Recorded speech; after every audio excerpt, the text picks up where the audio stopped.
Hey, what's up, ecosystem? Welcome back to ATI, the Karshypr business channel. My name is Jay. You know, my goal every Tuesday night is to bring you another trade show level business presentation to you wherever you are, because your automotive business deserves the latest in transportation news. And if you're busy, and I know you are, in a moment I'm going to give the welcome show lineup. If you're watching on demand, you're going to know what to expect. You'll see clickable time code links in the video description below the video. Please use those and comment, like, share, tell your friends. Thanks for watching ATI. Does your auto transport business spend too much time trying to measure revenue against expenses and calculate net profit only to find out too late that you've been losing money the whole time? What if you could see those numbers before you book loads? We'll begin tonight with Thompson, carrier relations consulting for new owners and large nationwide businesses. We're going to bring in Kandy at Jaxport Storage, who on a regular basis gives hard business advice to growing carriers.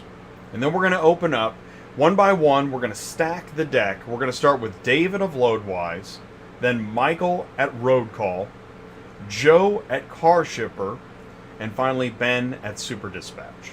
And then we're going to have a live panel discussion. We want your participation in the live chat, or if you're watching on demand. This is all about carrier business software. Can it get better? What do you need it to do? Please join the live chat. Ask your questions. Share your thoughts. Grow your business. It's Tuesday nights live on ATI Auto Business. I'm Jay, your host. Welcome back to the show.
What is going on, everybody?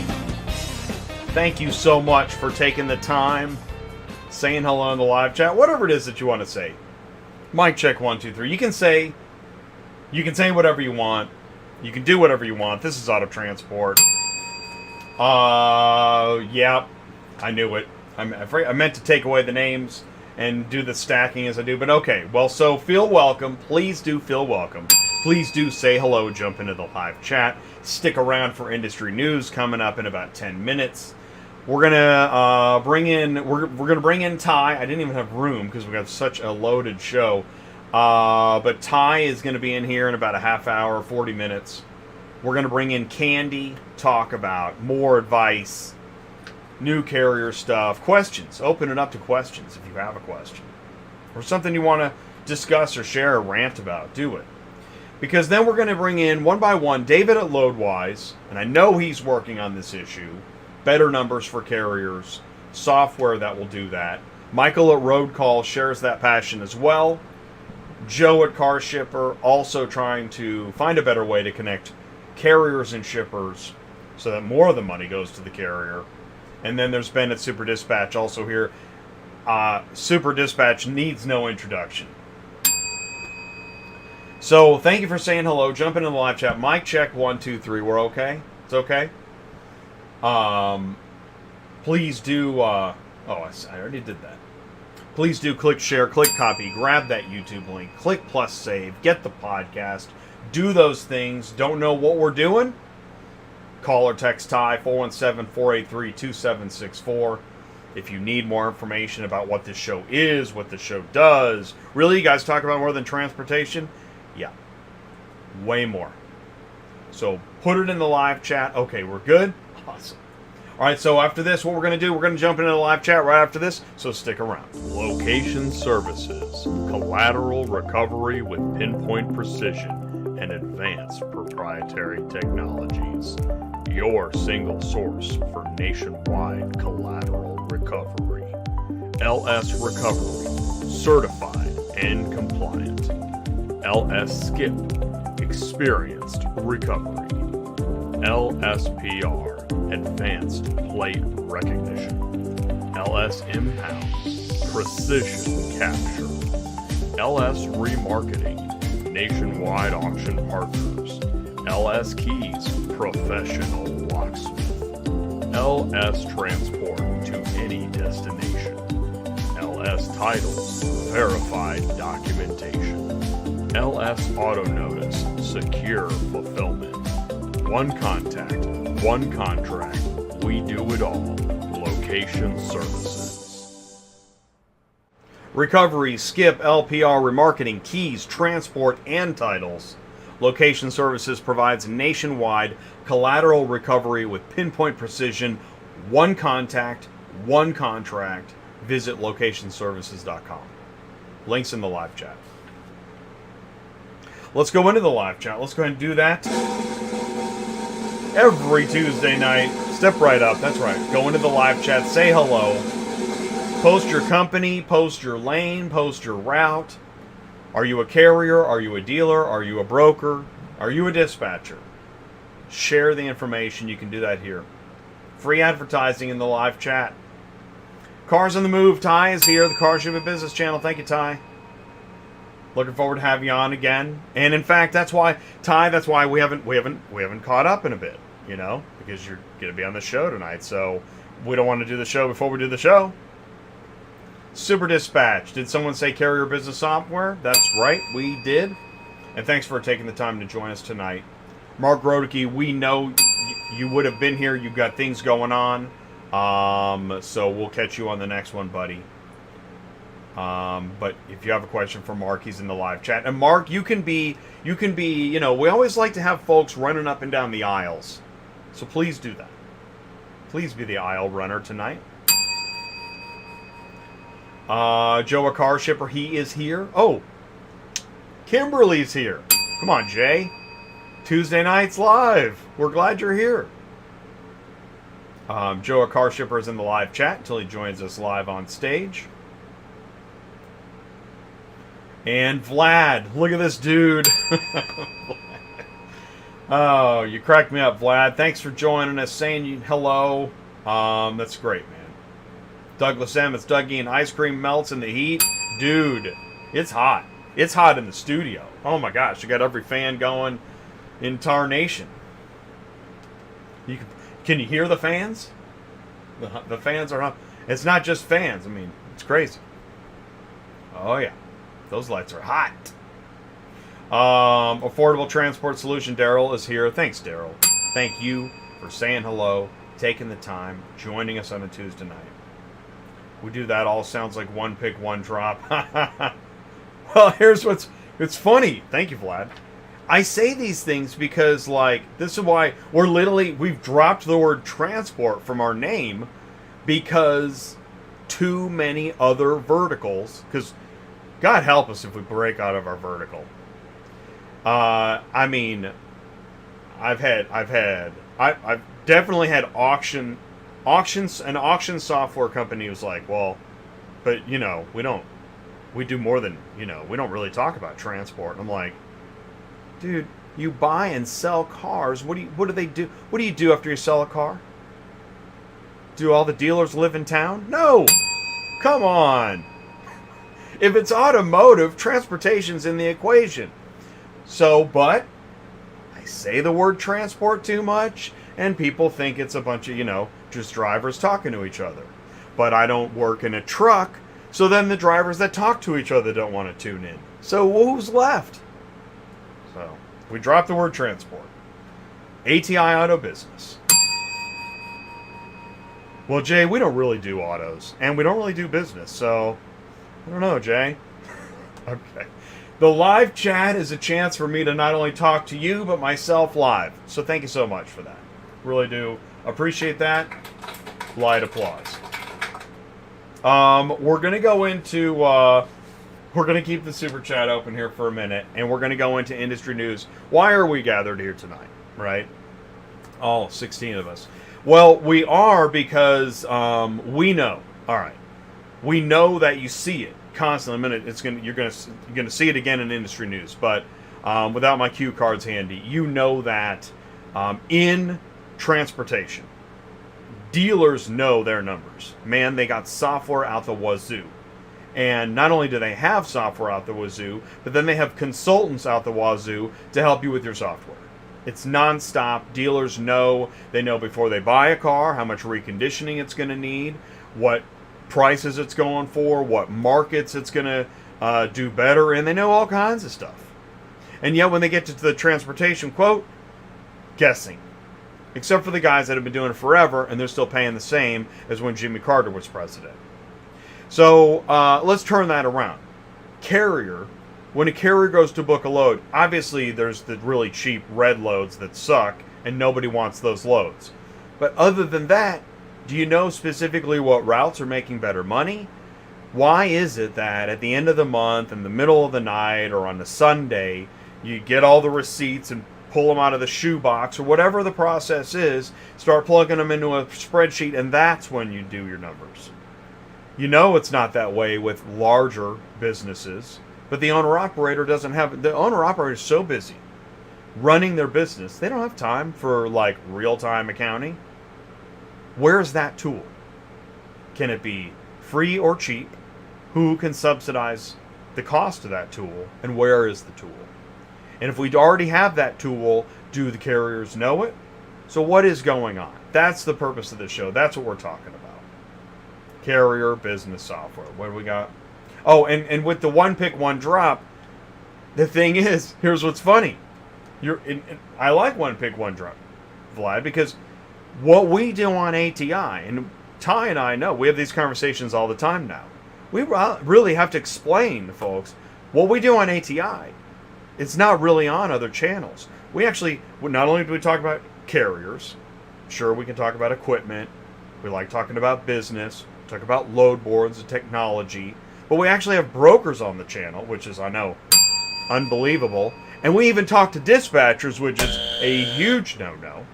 Then we also talk to dealers and auctions and insurance. It's all here on ATI. And it's not super dramatic. And then, unfortunately, I try to add comedy here and there, which doesn't work. So I'm not sure what this channel is to do about it other than keep going and explain what we do, because we're positive. Well, we get the emails. We get occasional emails.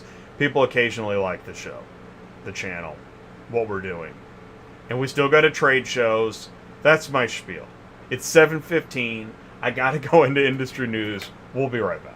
Transport Auto Quoter is by far the leading auto quoting software on the market, and the only auto quoter with a pro version that comes preset with accurate pricing for anywhere in the U.S. So you don't have to worry about it. The best part is that no change with your current software is needed. Just plug TAQ in and start booking jobs. Carriers can easily plug TAQ into their current websites and start making money right away. I bet you're wondering how we do this instantly and accurately 24/7. Well, constant analytics is the key. Our Price Watch team is constantly monitoring current market conditions, paying close attention to seasonal and quick-moving industry changes. At the end of the day, it takes a lot of time and data to maintain good pricing, time that most of us just don't have on a daily basis. So free yourself up. Using TAQ Pro is really a no-brainer. Save time and money, maximizing your leads and optimizing your online investments. You'll finally be able to sleep well at night knowing that TAQ is on the job selling for you 24/7. Never missing a potential job.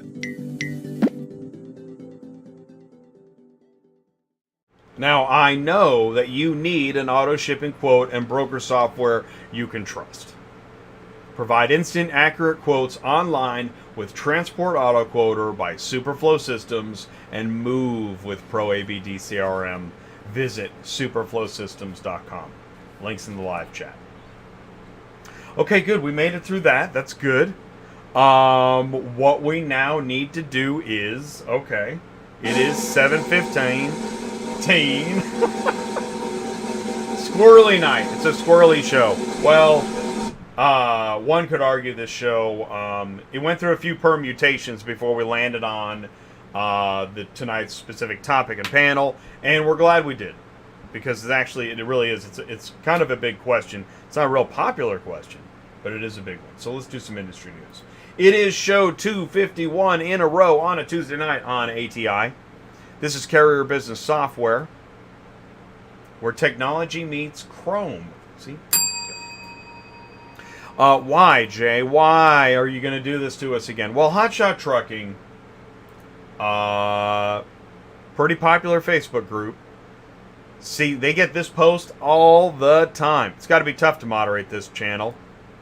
Ready to get started. Got my truck. Here's a picture. Now what? And I guess because, right, $1 million gross in 90 days. Oh, you can't see it. I hate that about. There you go. $1 million gross in 90 days. Wow. Okay. Well, then, just add a picture of your truck. No. Now, that is not a Toe Piglet comment. I know someone's going to go, Toe Piglet, Jay said... No. Using it as an example, let's keep going. But then this gets posted. Is it just me, or does it seem like rates in general are going down?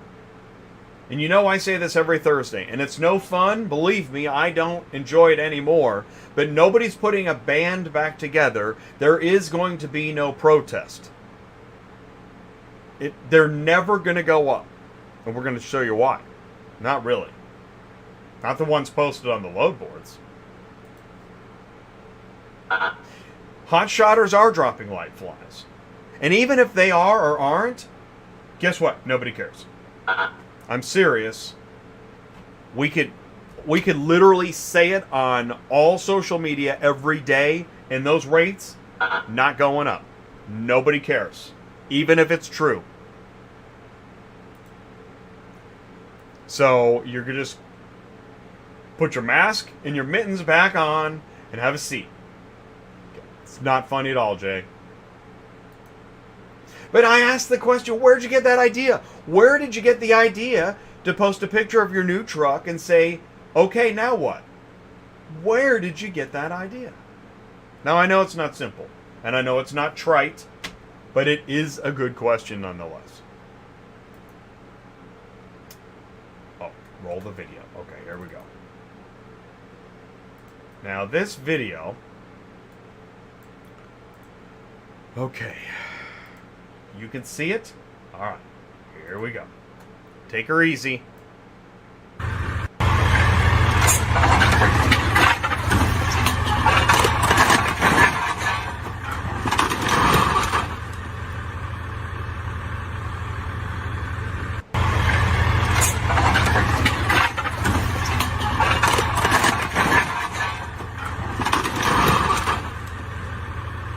And let's just watch it one more time just in case.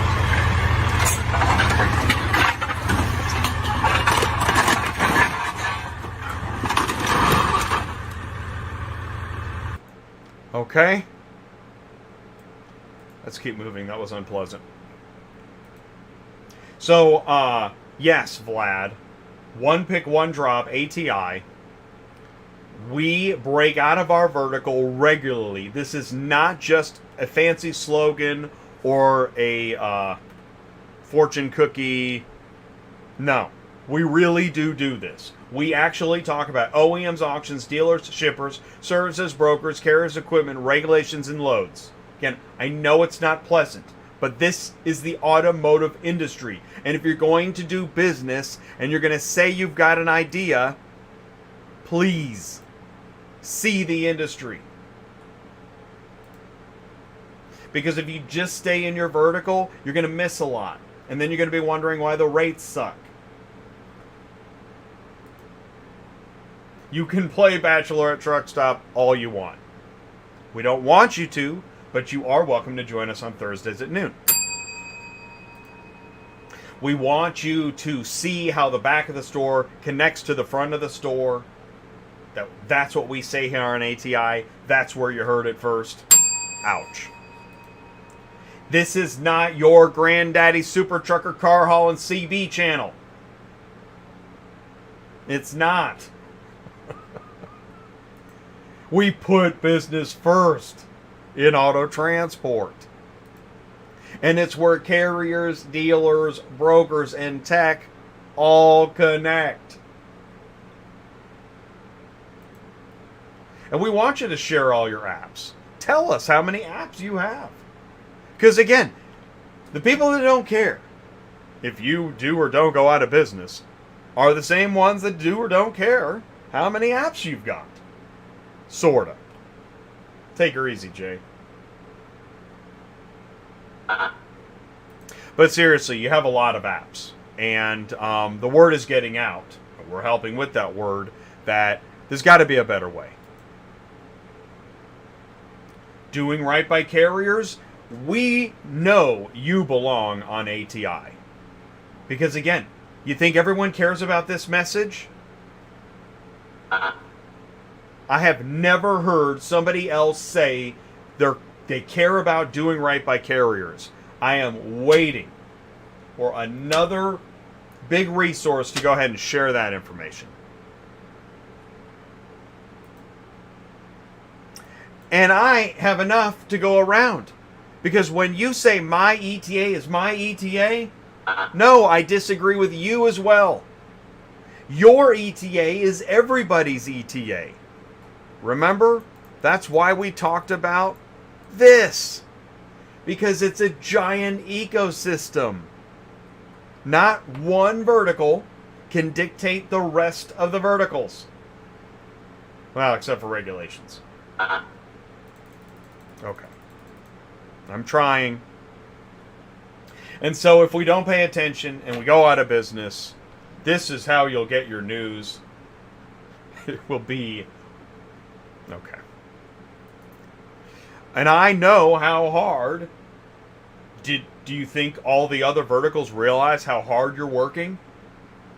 Just to get that no axle in-op picked up? And they wouldn't even go up another $25? Or do you think that every car hauler will call this clown and tell him where to go? No. In fact, somebody called and probably booked it for less.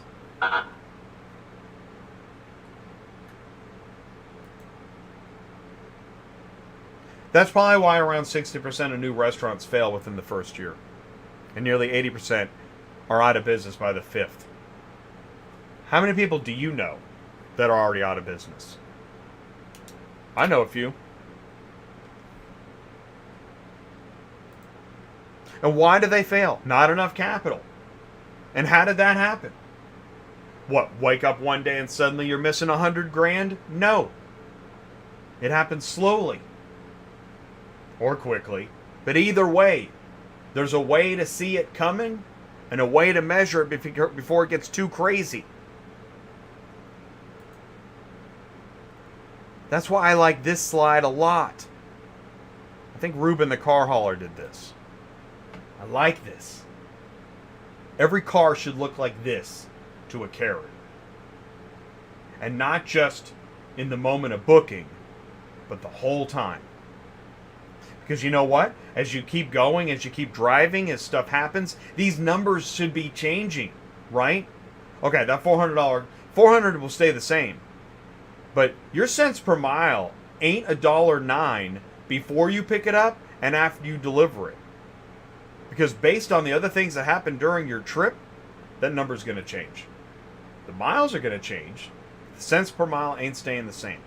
So, yeah, there's a you can party in this moment, but what happened at the end of the trip?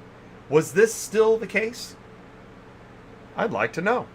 What software will tell you? I'd like to know. Negotiation is definitely a good step in the right direction. And it would help in the negotiation if you could, show the broker, listen, here's my software. I mean, you're just looking at it, whatever. But my software says I'm right. That you need to come up, or at least stay at the rate I said. We need more ammunition during negotiation. Because if you find yourself saying, come on, bro, pretty please, and I'll get you next time, we need more ammunition. You think a lawyer wins a case with that stuff? But, Your Honor, bro. And when this crapola pops up on your app, this is ridiculous. That just ain't right. That ain't right. That shouldn't even pop. It should just... The phone should just immediately smudge. Because you have to understand how to think like the executive in the corner window office. We want to get you there. We really do. Even though you don't have to dress that way. You can do whatever you want. I'll be there with my ponytail. But like this, I like this spreadsheet. But again, I know this isn't like a living spreadsheet. I want to see us get to living spreadsheets. I want us to be living spreadsheets. So we all know.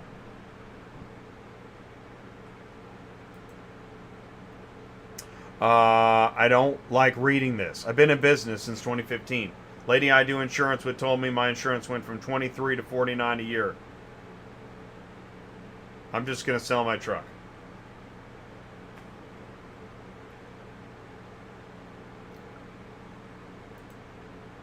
Hey, I just want to say hi. I went back to my other job. Things got way too much fuel, maintenance, insurance, and of course COVID. Couldn't find halfway decent drivers. Load board prices were absolutely ridiculous. There's a lot of people that know exactly how this sounds. But do you think the rest of the automotive ecosystem even knows? Or even if they heard this, be like, there's got to be somebody.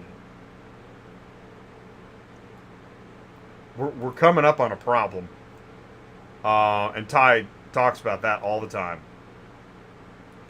But I think this is why we don't have a complete, total cliff. Because there's always somebody else trying to get into hauling. They need advice. No trailer. I got a truck. I posted on Facebook.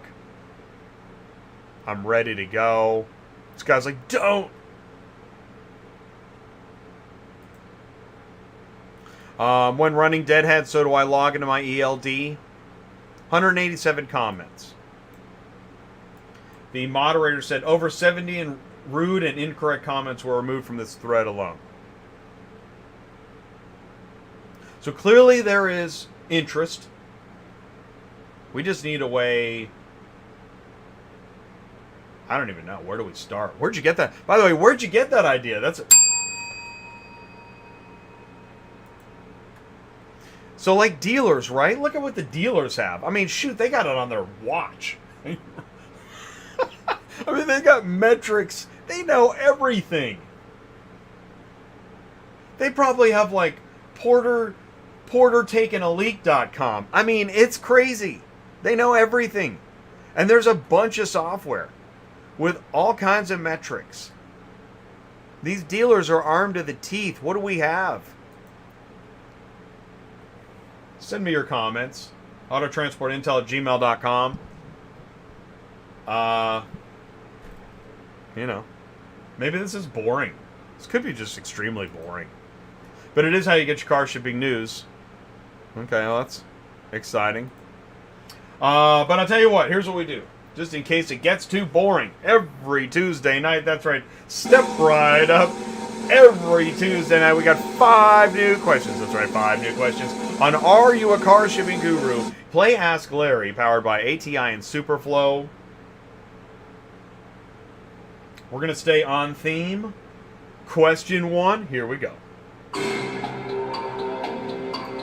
What software do carriers use to search for loads? Do they use spreadsheets, a database, HTML, or a load board? We're going to start easy. Question 1 is usually, it's just like all the big games. Question 1 is kind of a gimme. Or, if it's not, great. We're helping somebody. BM is here. Always. Hey, thank you. Thank you very much. Appreciate that. Carlos is here. What's up, Carlos Braxton? Thanks for tuning in, saying hello. Right, Silver Mint is not messing around. You will not find a 30-cent a mile crapola anywhere near Silver Mint's equipment. So thank you, Silver Mint. There we go. We got it. It's a load board. Load board. Or as the FMCSA likes to say, electronic bulletin board. I don't know. Whatever. Question 2. Here we go. What is the most appropriate carrier pay amount to ship a 2011 Nissan Rogue from Odenton, Maryland to Santa Clara, California? 715, 920, 1105, 1385. I want at least 11. Nissan Rogue, small SUV, but still with that height, takes it out of the belly spot. I want 1350. I want 1385. Really, I want more than that, but this is the price that will get the load moved. Which, by the way, don't kill the messenger. Even though fuel's through the nose, and maybe fuel is 1385 as the crow flies. That's the problem. Is that this is the marketplace, given current market factors and what's going on. This is the number that will get it moved. Larry knows his stuff.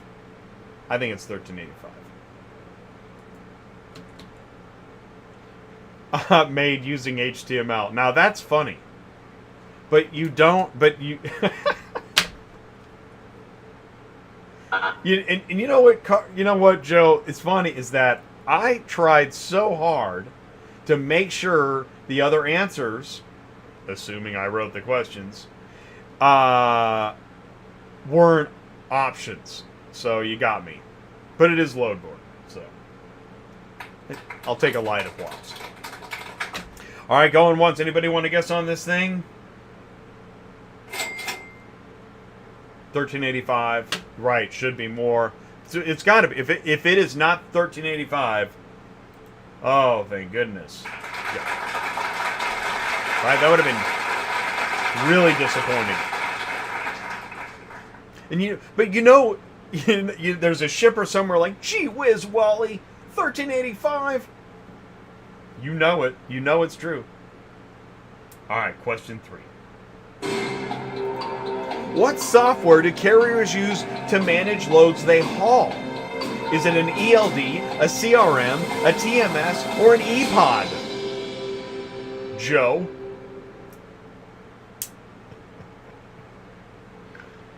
I'll give you that. Ominous.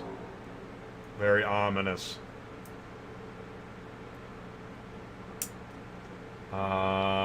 Personal conveyance for 100? No. All right. Somebody want to guess? What software do carriers use to manage loads they haul? All right, there we go. Thank you, Joe. Throwing me bones. Thank you, Joe. It is, in fact, a TMS, Transportation Management System.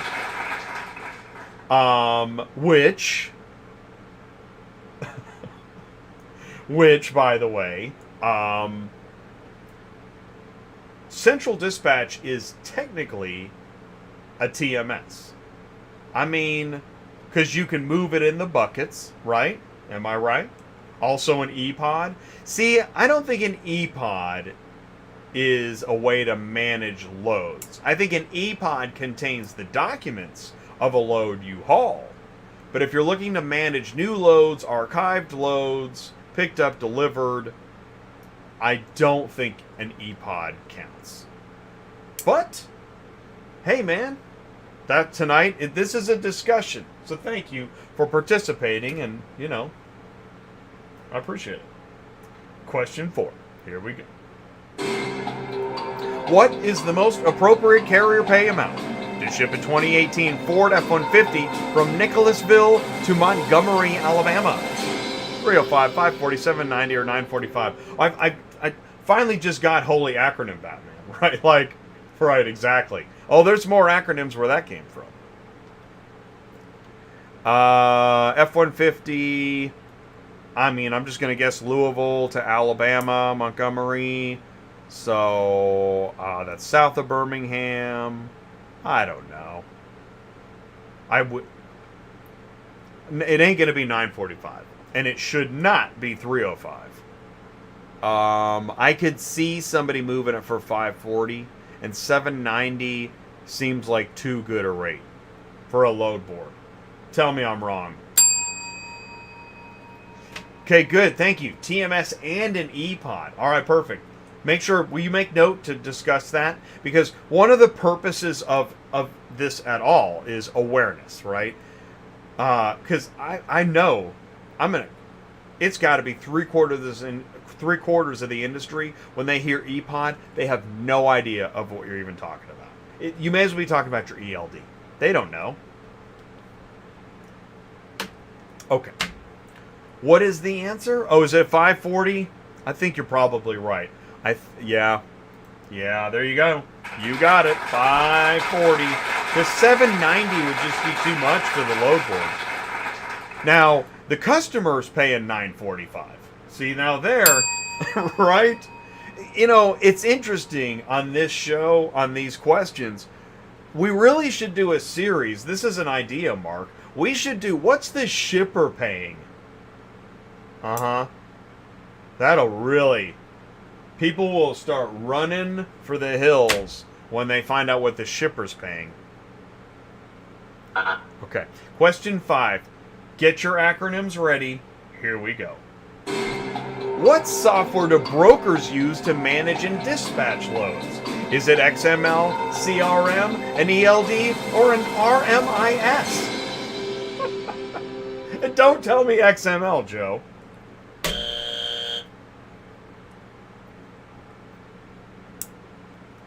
By the way, XML is not a software, it's a language. Thank you very much.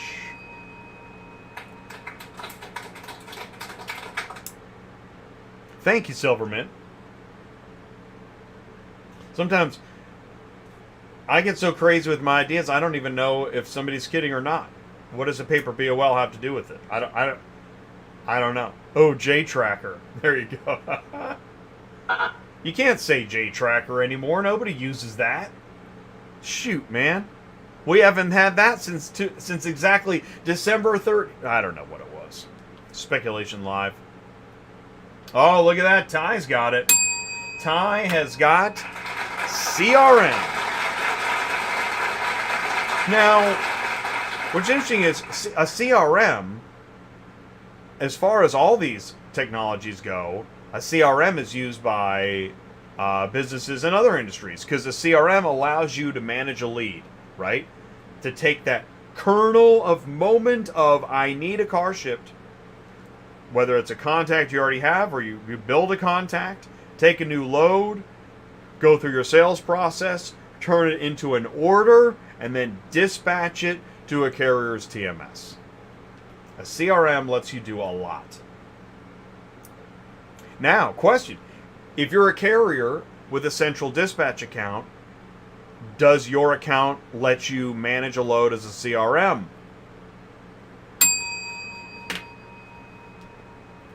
You need it when the software quits working. Oh, see? True that.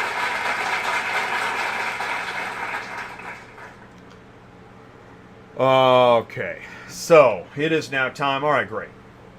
Time for a little bit of punch. A brief punch break. We'll be right back after this. Stick around for Industry News Part 2. Are you completely stressed out from all the calls and the contracts and the verification of loads when nobody answers the phone? Call Murphy Auto Dispatch Services today. Murphy Auto Dispatch Services has over 15 years of experience in the transport industry. We are your office while you are on the road. We book, we verify, and we bill out your loads for you. We have an excellent accounting staff and an even better dispatch team. Give us a call today at 417-273-0021. Or if you want to email me, it's murphyautotransport31@yahoo.com. Give us a call today.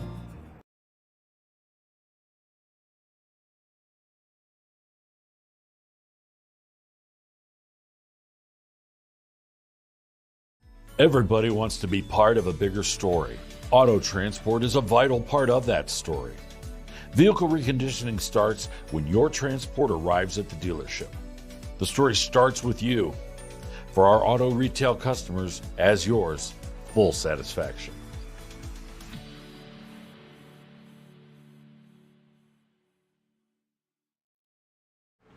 Car dealers can see the rapid recon difference with transparent communication through the vehicle reconditioning software process.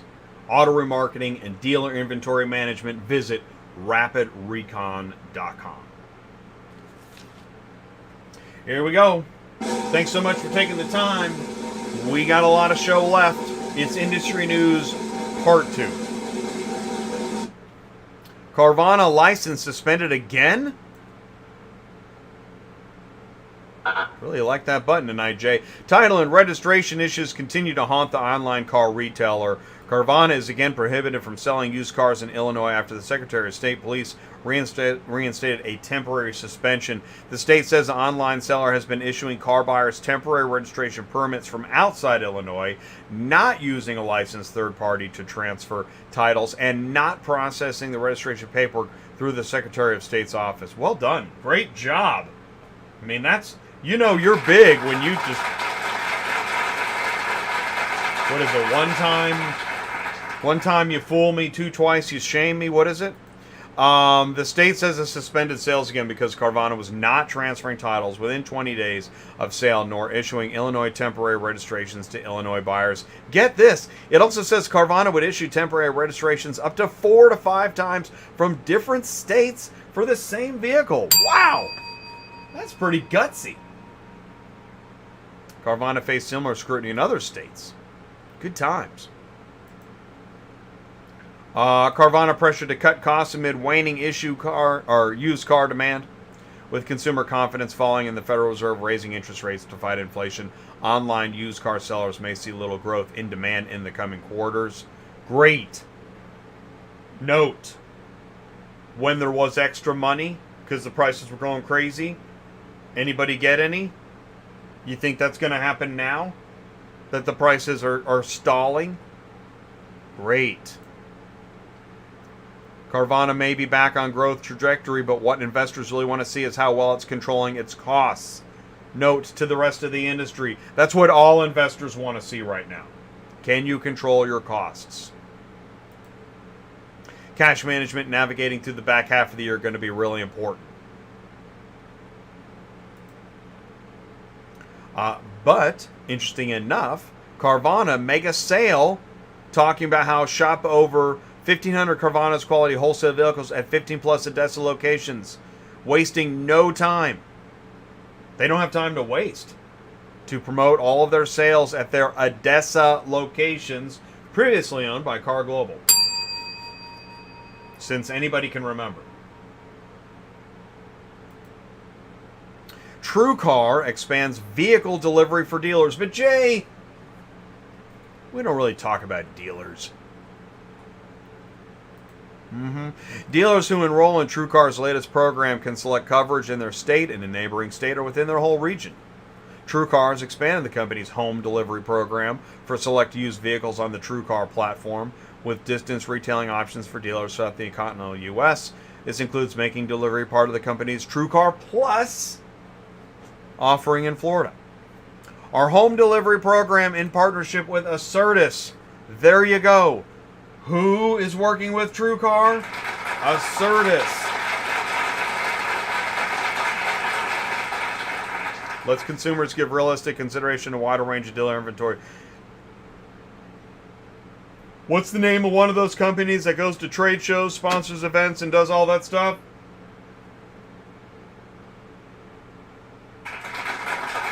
Assertis.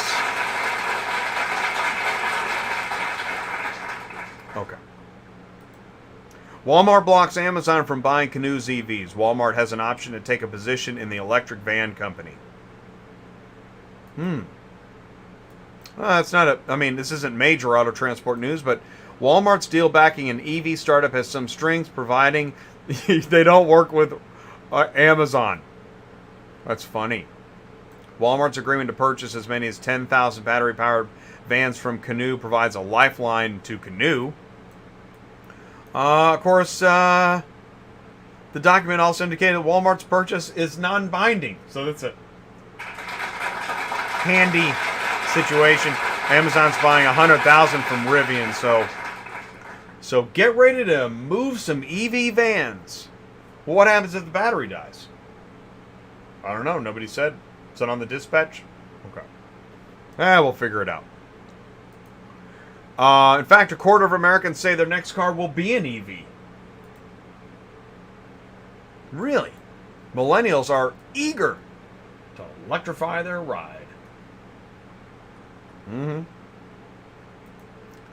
Used vehicle market looking more normal as prices inch down. Yep, we heard that. But in case you missed it, let's see.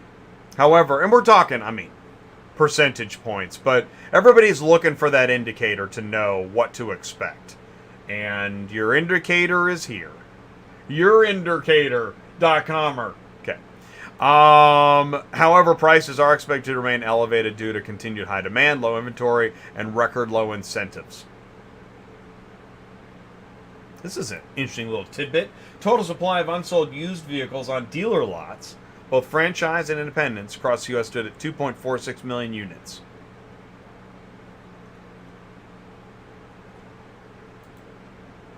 Circle Logistics partners with Transport Pro. Circle Logistics. Talking about visibility, tracking with loads. Point of bringing this article up, while visibility was kind of the order of the day last year, or last month, software, tell me I'm wrong. Software, what I think carriers are looking for now, your customers are looking for visibility, by the way. No carrier wants to know. They don't know. They don't want that visibility tracking on day and night. What a carrier wants is, well, can I get one software that does all this stuff? I can book loads. I can organize it in my TMS. I can look at my finances. I can do the BOL. I can work towards a completed ePod. Is there a software that does all of it?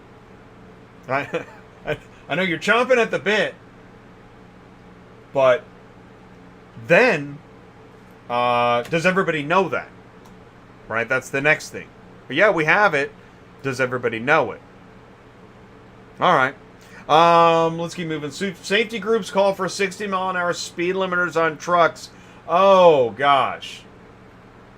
It's, they're never satisfied, are they? By the way, did anybody tell the soccer moms that they're the ones speeding the whole time? Can we get a speed limiter on the soccer moms? No? Okay. Awesome. Operation Southern Slowdown, a speeding enforcement education campaign. And who do they need to slow down? These soccer moms. Okay. There's got to be a protest at any juncture of anywhere. AB 5. Now, I agree, but if it's already got this far, I don't know if protesting matters. Why don't you go ahead and check in with the Roe v. Wade group and see how protesting now impacts the situation. It's not good. But, we don't need any independent truckers on the road, right?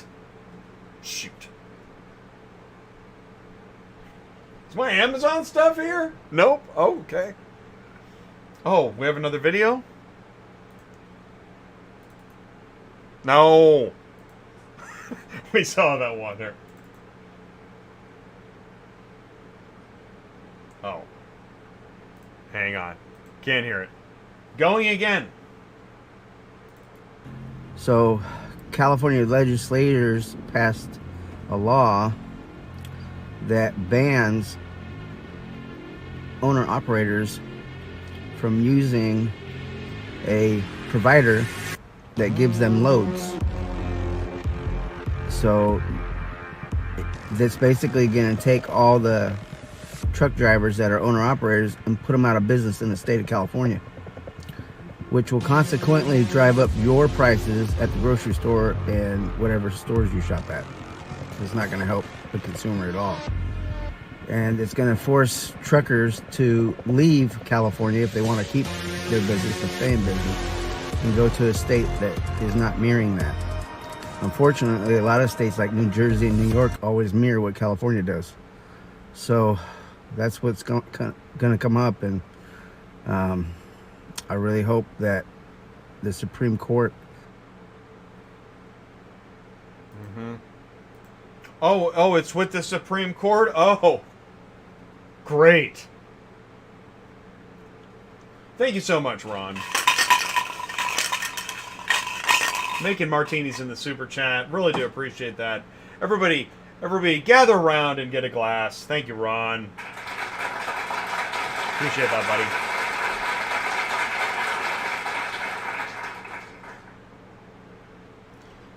Anybody need to check their blood pressure at this point? There could be any number of potential landmine topics. Oh, we're not even done? Oh. Great. You know, early on, I mean, this is like show 36. We did Know Your Numbers. We talked about, it was an app to help you know your numbers. Joe at Karshypr, we talked about a better way to find and book loads. And 2019, bringing up all the auto transport software I could even think of to talk about. I updated the top 12 auto transport load boards in 2022 because, we're always looking for the technology that will help us. And I love to feature companies that, this Plateau Load Exchange, pretty interesting stuff. And by the way, a little birdie told me that I think, I want to say Carvana might be looking at this. And I just heard this come up again, like, man. Check it out. Learn more about Plateau Load Exchange. Look forward to having them back on the show. We love to have roundtables. We had a bunch of those last year. And then we started talking about trade shows. We love going to trade shows. I cannot stress enough how me and Ty have learned. These shows are a game changer. Remember that article about TrueCar? And I started yapping about something? Yeah. Where do you think that transportation provider went to build the relationships? I'm just speculating. God, if we could only figure that out. Then we started, we're looking at other car hauling YouTube videos because if we really want to get to the bottom of where'd you get that idea, it seems like we have to go to YouTube. And then we really try to dive into specialty topics like, I know, again, this is a bedtime story, finished vehicle logistics spot market, right? Snooze fest. Well, guess what the load board is? It's a spot market. Yeah, but Jay, and when we take the whole picture, we realize that, yeah, you know what? Where'd you get that idea? Start Hotshot Carling business cycle? Yep, there's the graph.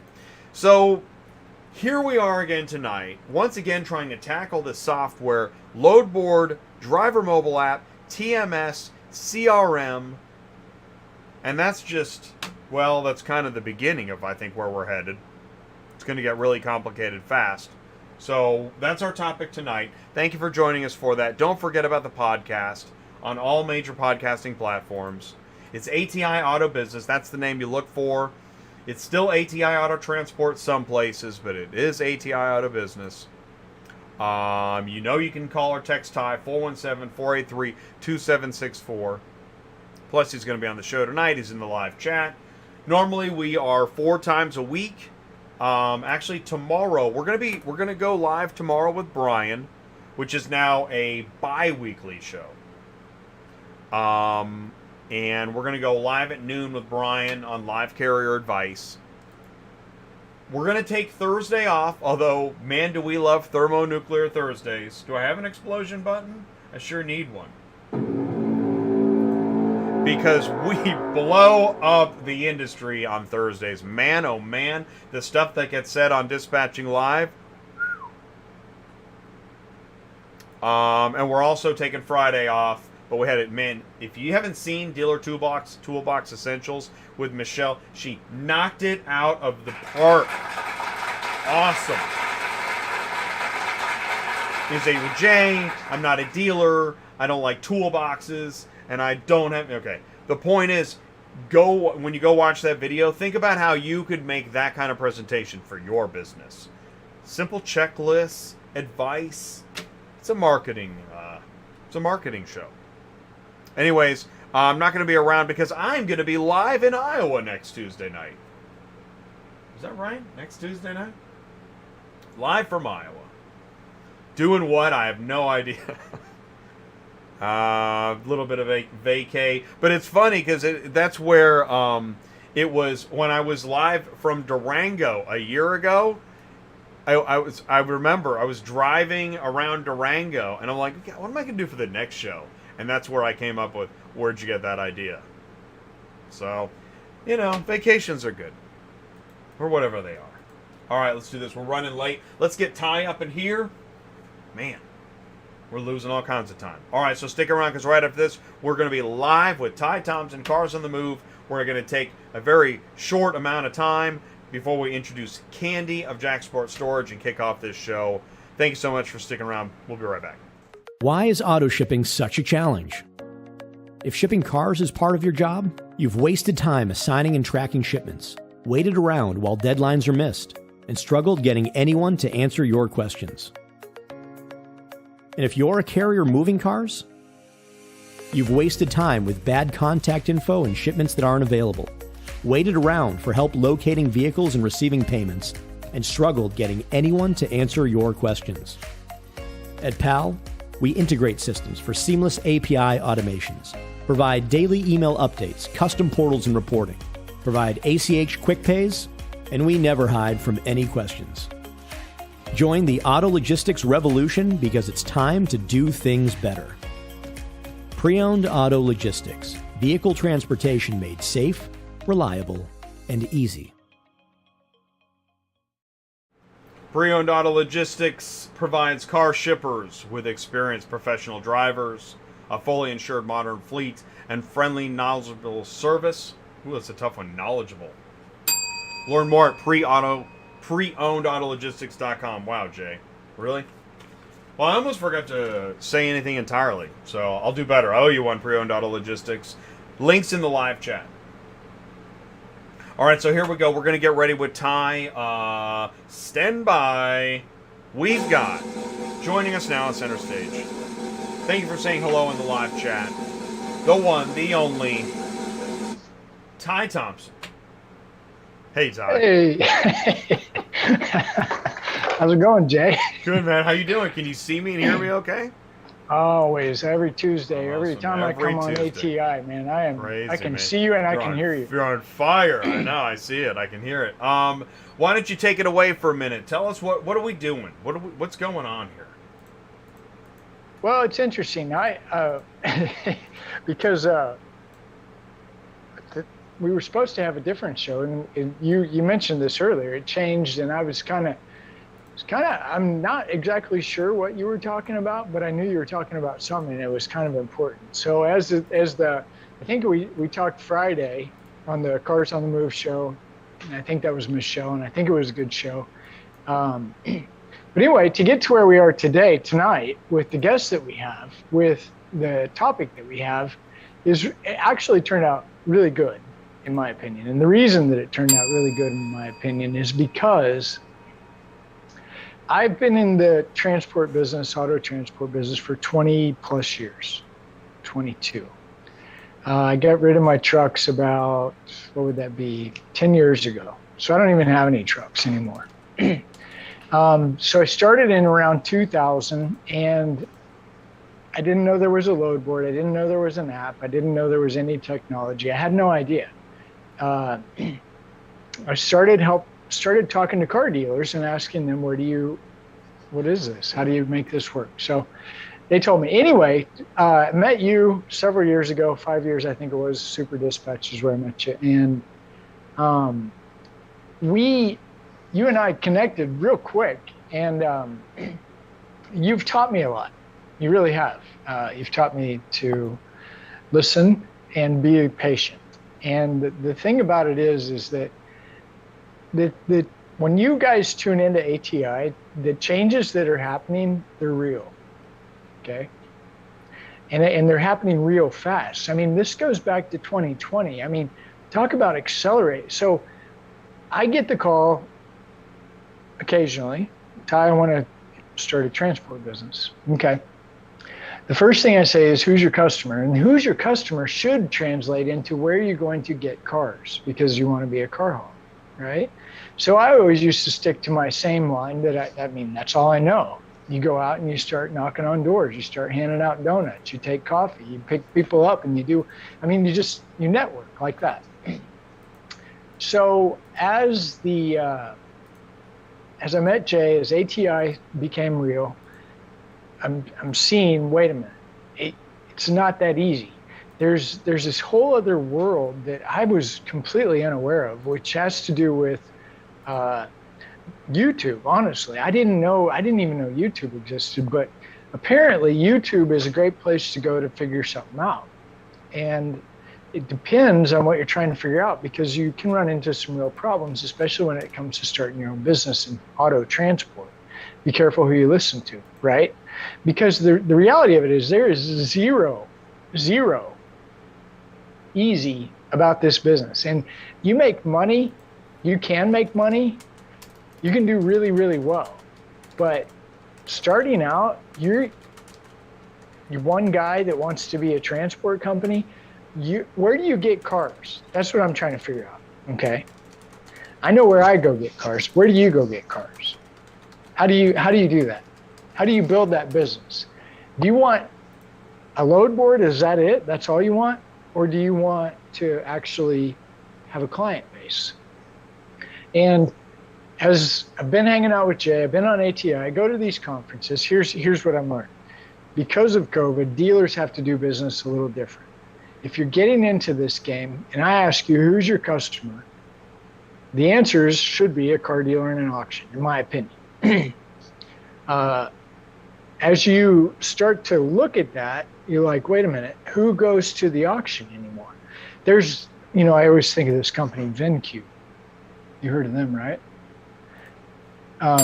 They help dealers avoid the auction. Buying car, our friend Paul Machine, he talks about buying cars out of the lane, the service lane in people's driveways. I'm going to hit pause for a second. See, here's what's happened.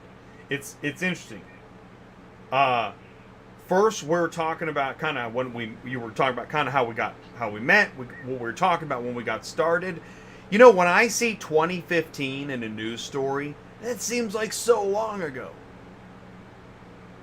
My point is that so much has changed so fast. We're actually, man, if nothing were to change, this channel would seem so weird. Yeah, right? It would. But everything is changing so dang fast. It makes us worried for so many companies that are thinking nothing's changed. It's scary. Well, yeah, you haven't even so Sunday night, I don't know if you know this, but this is really cool, by the way. You remember how you say if the auction is a packed house, you'll find Ty in the clubhouse? Is that how you said it? Yeah. Okay.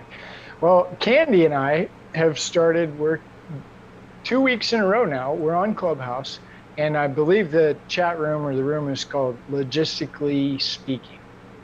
But anyway, so Sunday night we did that, which is an incredible group of people, by the way, that are drivers, and they're telling us what they're seeing and what they're doing and how it's working, and really great conversation. But then after that, I had another show. I went on another guy's show, and Paul Machine was there. And the reason that I'm talking about this is because what my big concern is right now, it's not, now's a great time to start a car hauling business, by the way, if you do it right. And you'll never hear me say that, but I'm telling you the truth. If you do it right, now's the best time to start a car hauling business. But you got to do it right. Call me. I'll tell you how to do it right. If you don't do it right, good luck. You'll be dead. You'll be dead in 3 months, guaranteed. I used to say 3 to 12.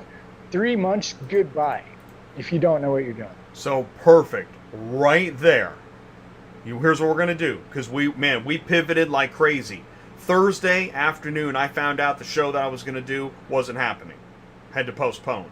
Friday, you and I talked. We came up with an idea, and by Monday, that was yesterday, we had this show that we have now. So right now that you just said that, now's a good time if you do it the right way. Here's what I want to do. Ty, I'm mixing it up a bit.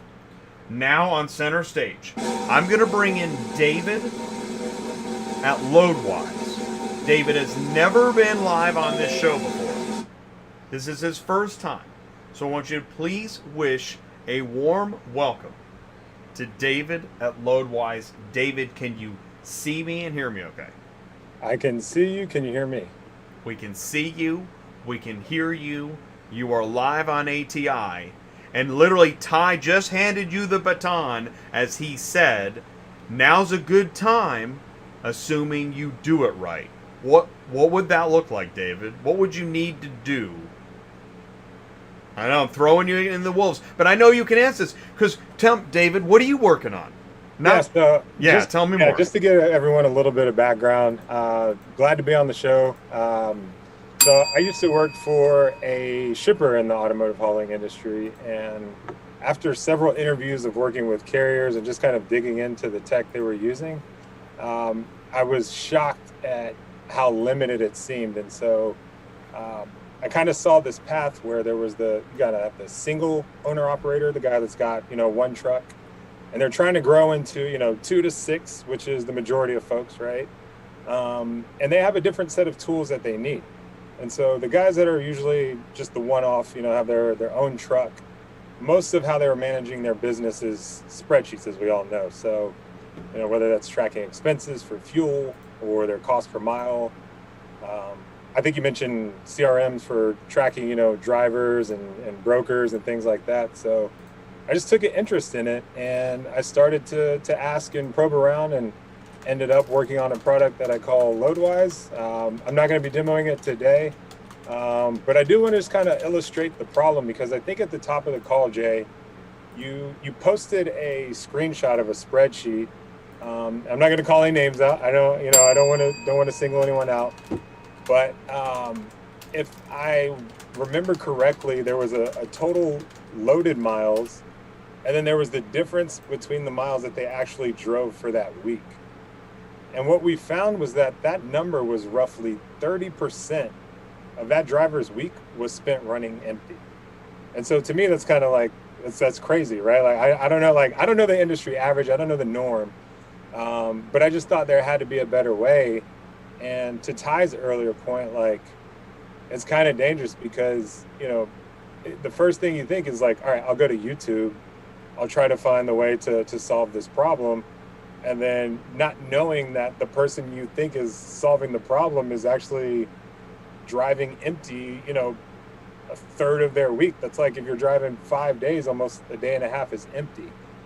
And so to me, I just feel like there's something that could be done. And so I'm working on a product called LoadWise. It's in a private beta right now. Hopefully we'll be releasing that soon to the public. But for right now, I'm going to have to make you guys wait until the next time I'm on the show. Awesome. And I just want to say is that nobody tonight is demoing their software, but everybody tonight is involved with a software. And so we're really having a true roundtable. It's a discussion rather than a demo. And I think one of the other things I'd like to add to Ty's earlier point, whether it's 3 months, or 12 months or however long it is, I feel like, that clock is ticking, and then, sometimes guys just don't, or people don't know it, right? So, the question of how are you tracking your profit and loss as you're making these decisions daily.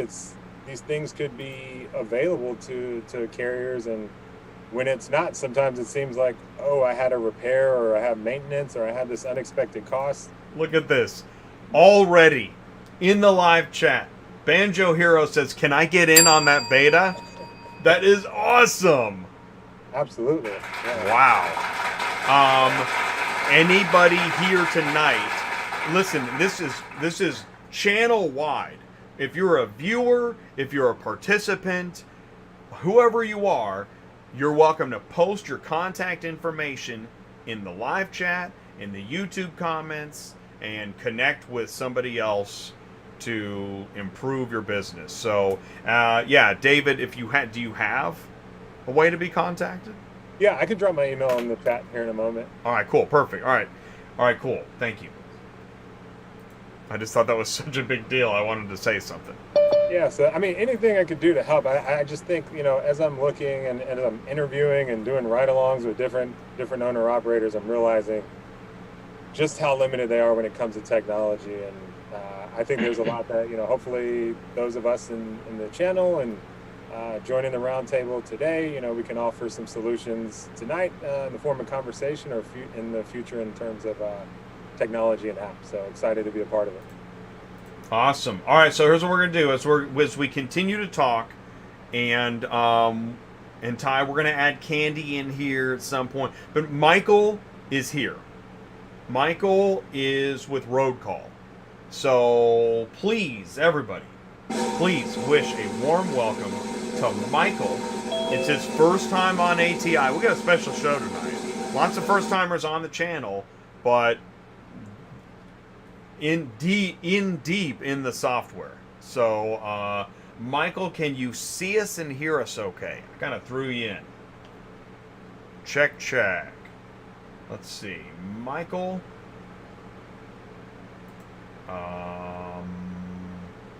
Please, everybody. Please. Okay. All right, so, Michael, you've got this show in the background. Do me a favor. Ditch that. Ditch the show audio or the YouTube link. Kandy's in the live chat. Yeah, VinQ's in Kansas City. John Larrick is here. What's up, John? Ron NYC is here. Oh, how did I miss that? Wow, this is awesome. All right, so Michael's getting set up. And David, you're still Ron with us. at NYC. Are you kidding me? You did Mike Martinis a minute ago. Where you been? You're right. Okay. Oh my God, I already forgot that. Doing this show is taxing. Dude, I've got it. Okay, so I'm going to tell everybody. I was on a different show Sunday night, and I want you guys to know this is no joke. What Jay does right here is insane. Absolutely insane. What you're watching is ridiculous. Just so you know, one dude watching, one dude doing this, it is stupid, crazy, amazing. Good job, Jay. Everybody, give it up for Jay. Thank you so much. Thank you. I appreciate that. I really do. No, I've been around the block once or twice. You do a good job, buddy. Thank you. Well, for my money, I've now made over 1,000 shows in my life, over 650 here on ATI, and I've been producing video stuff for like 25 years. So I shouldn't be such a rookie. And what a perfect way to introduce a first timer on this channel. Michael is here from Roadcall. Michael, you can see us and hear us okay? Yep, I can hear you. I can see you. All right, cool. Please say hello, introduce yourself. Tell us a bit more about you. Hey, what's going on? My name is Michael. I'm with Roadcall.co. Same thing, technology platform geared towards the logistics and transportation industry. It's building systems in place for the logistics and transport companies that need systems like this in place to help them streamline the process from not just A to B. Transport is no longer A to B. It's an A to Z service now. It's A to Z. Whether the job comes in, then you got to enter the job into the system and then qualify the job before you get it picked up, and then make sure the driver's doing the reports correctly, get the photos, the signatures. It's all of that in one. And that's the A to Z process we're trying to achieve, because transport's it's not what it used to be, as you guys know through your experience. Like Ty was saying, he's been doing this for the past 20 years. You got to adjust, especially in the market we are in today with COVID. That's what it's about. It's a battle to keep surviving. There are a lot of companies struggling if you don't find that formula that works. What I find best through my success is growing your office, and that's what we're trying to do with these systems in place. That's why we're trying to build technology to help these companies that don't know about it to hop on it, and they'll see the successes that technology and systems in place that we're building in this industry will help further their business and grow, whether it's sales, time management, managing your drivers, dispatching the work to the drivers, and everything in between. And I want to add too, in case you're thrown off by the fact that Michael is working in an office setting, you work with a carrier, right? No, I am the carrier. Exactly. Okay, thank you. Tell us more about that. Every single day, I deal with the nonsense and the complaints every single day, and I see what this industry needs, and that's what I've been implementing in my technology, my software. So when it is time to release, we are in beta. When it is time to release, and these carrier companies jump on board, they could see the success that this will bring to their platform. And it's easy. It's very easy. We made it so easy where you don't even need a lot of people to monitor it. That's how easy it is. And if you do want to get involved on trying to demo, drop your email in the link. Awesome. Drop your email. And I want to say this too, David. You showed me a little bit under the hood. Not everything, not too much, a little bit. Michael also did. I got to tell you, both of you guys are onto something. And that's why you're both here tonight. So this should be a really interesting discussion because like-minded people, it's actually hard. This is a tough one. Tonight's roundtable, if I picked the CEOs of all the large brokers, nobody's going to talk. So I didn't want to do that. I wanted to pick folks that are like us, boots on the ground, that are just going to go ahead and have a conversation. Right? So this should be a pretty interesting show. So thank you for that, Michael. Before I bring in, who's up next? Oh, Joe at Karshypr's next. Before I bring in Joe, Michael, is there anything else you wanted to add? I don't know. I just want to emphasize and say once more, it's not about how many trucks you have. You got to figure out the formulas that work. And when I say that, grow the office, grow your office, and if you grow the office, because that's the brains of the operation. You work on the brains of the operation, that will help you grow everything. And that's what we're creating. These systems to help grow your office, to help grow your business. It's all about service. This is going to provide better service. It's going to provide better communication. It's going to provide everything that a lot of companies aren't using that they should be using to get to where they want to be. And that's what we're here for, to talk about today. Perfect. Okay. Here's what I'm going to do, because I'm looking at... Okay, here's what I'm going to do. Ben is in the waiting room, and 9:04. Is that... I'm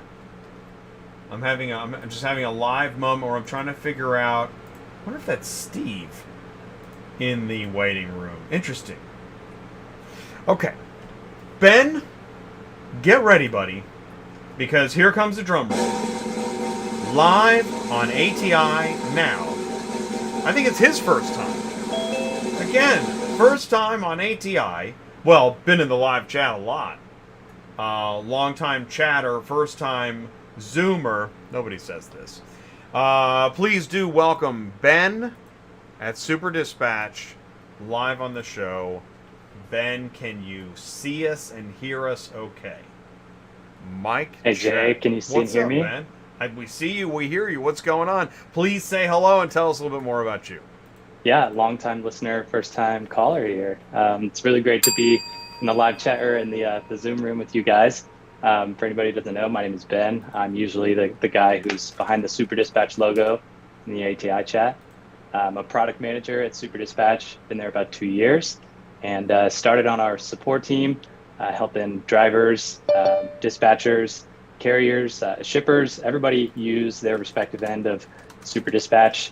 Like Ty said earlier, I gained a lot of my knowledge and experience about the industry in a couple ways. The first one is just listening and being patient to ask questions, and learn about, the challenges that carriers, dispatchers, drivers are having with the industry today, and not only with the software, the mobile app that they're using, but the real challenges that they face in the industry, doing the difficult work that they do.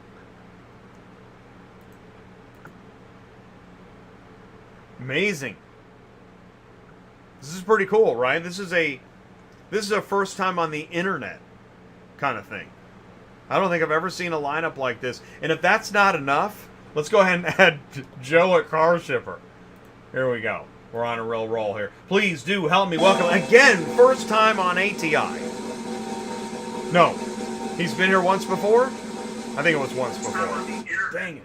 Okay, there's my audio in the background, and and Kandy, you're up next because we have 4 software panelists. We're gonna bring in Kandy here in a minute, but let's see if Joe can see me and hear me. Finishing troubleshooting audio. While Joe's jumping in here, anybody have anything they want to say? Yeah, I think I'll go ahead and take it away. But the one of the things that you're, I don't know which direction this will go, but one of the things that you'll see is load board, right? You'll hear us talk about load board. And this technology, right, is a lot of people, I want to haul cars. Where do I get cars? Load board. Well, I'll go ahead and say it now. Nobody likes central dispatch, okay? I said it first. The reason nobody likes central dispatch is multiple. I don't even use central dispatch, never did use central, don't know anything about it, but I watched dispatching live on Thursday and it makes me go crazy, right? So what you should start seeing, you'll hear the word marketplace as this conversation unfolds, marketplace. And when you start hearing that, this marketplace, I'm assuming, is where we're going to go get our cars, right? So not physically go get them, but on a load board, go get them. And as you start having these conversations, you start talking about other technologies. I mean, that is the new push. Am I right or am I wrong, Jay? Let's make our own load board. No, you're right. Here's what's interesting, because we're also gonna. That's one of the things, and I'm glad you kind of broke the ice. Thank you, Ty, for doing that, because it's not that. This is a complicated issue. And I don't want to put anybody on a conversation that's going to, put them in trouble. But one of the things is that it's like if you say you don't like central dispatch, you somehow are, bad.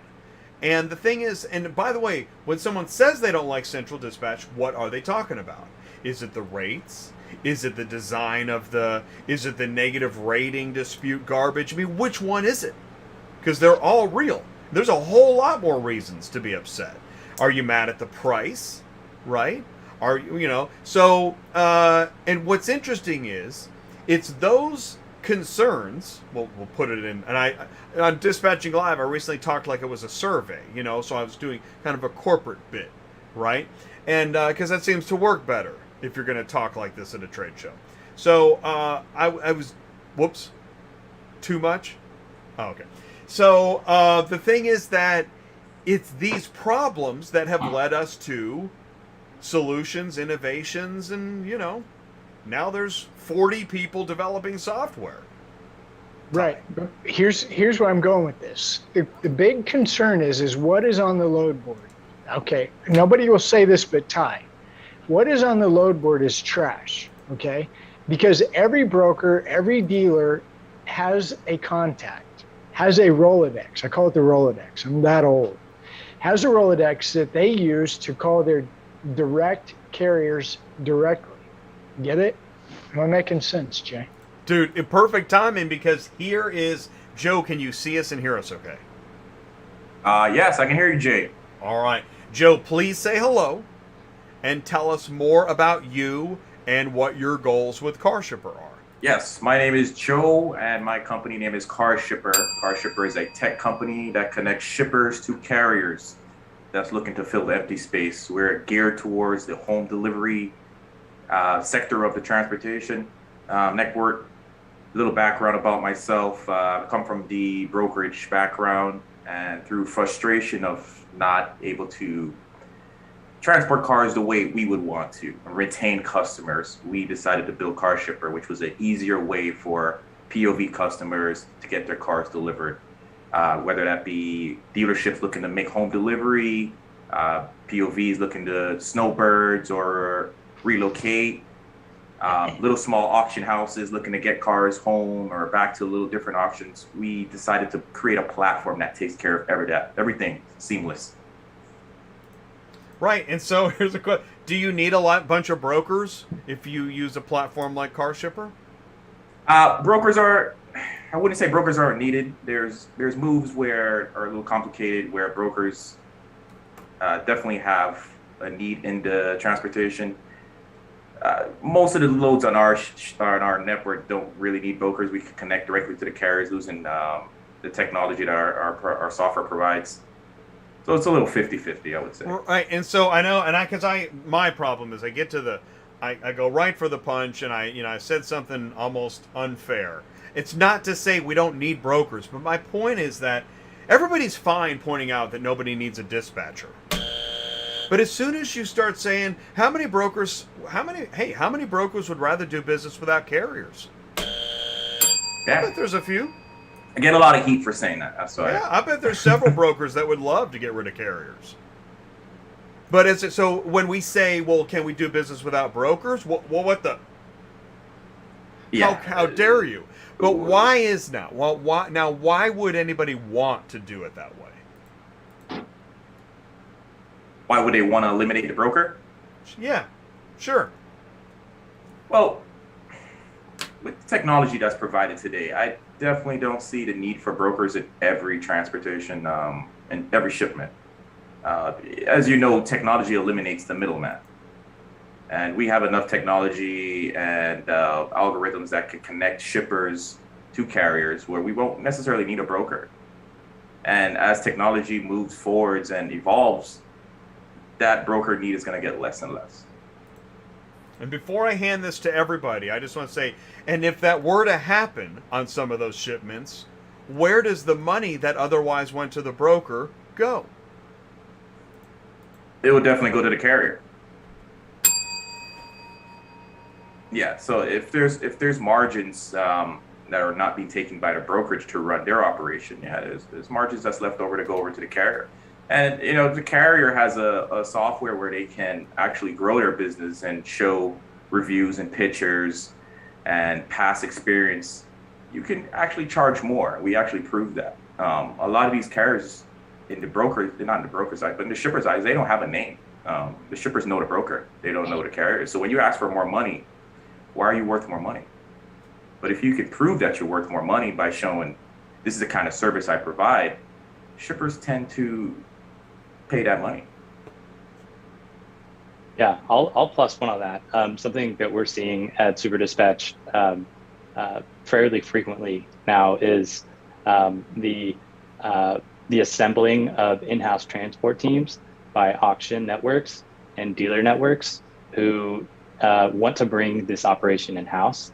They need a single unified system in order to bring in these orders, turn them into loads, dispatch them out to carriers, and have that single source of truth for all information from A to Z. So they want pricing data, they want GPS tracking, and they want all of the necessary documents, photos, all those lovely things to come right back to them from the carrier, and they want it as fast as possible so that they can continue to do their jobs. So big plus one on that. It's something that's definitely happening in the industry today for sure. Yes, technology is definitely changing the industry for the better. Jay, before we go too far, do you want to bring Kandy in? Yeah, let's do that. I think She's our Kandy's final guest tonight. And now we're in full discussion mode. But the double doors have opened. Well, the reason I said bring Kandy in now is because I was getting ready to pile on what Ben was saying. I know. It's about to get nutty. Jay's going to jump in the back seat after this one because we have Kandy with us. Now, Kandy is part of the core on ATI. And thank you so much for everything you do, say, and share, Kandy. So thank you so much for that. Kandy, can you see us and hear us okay? Hey, everybody. I can see and I can hear. Awesome.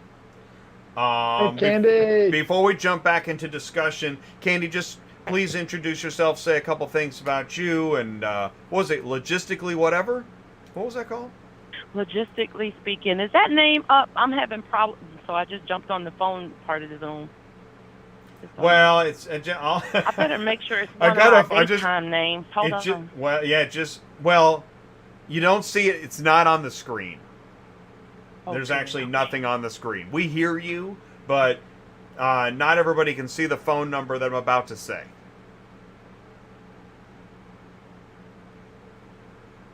All right, good. I got you. So you loud and clear? Check. Yeah. Check. We're good. Yeah.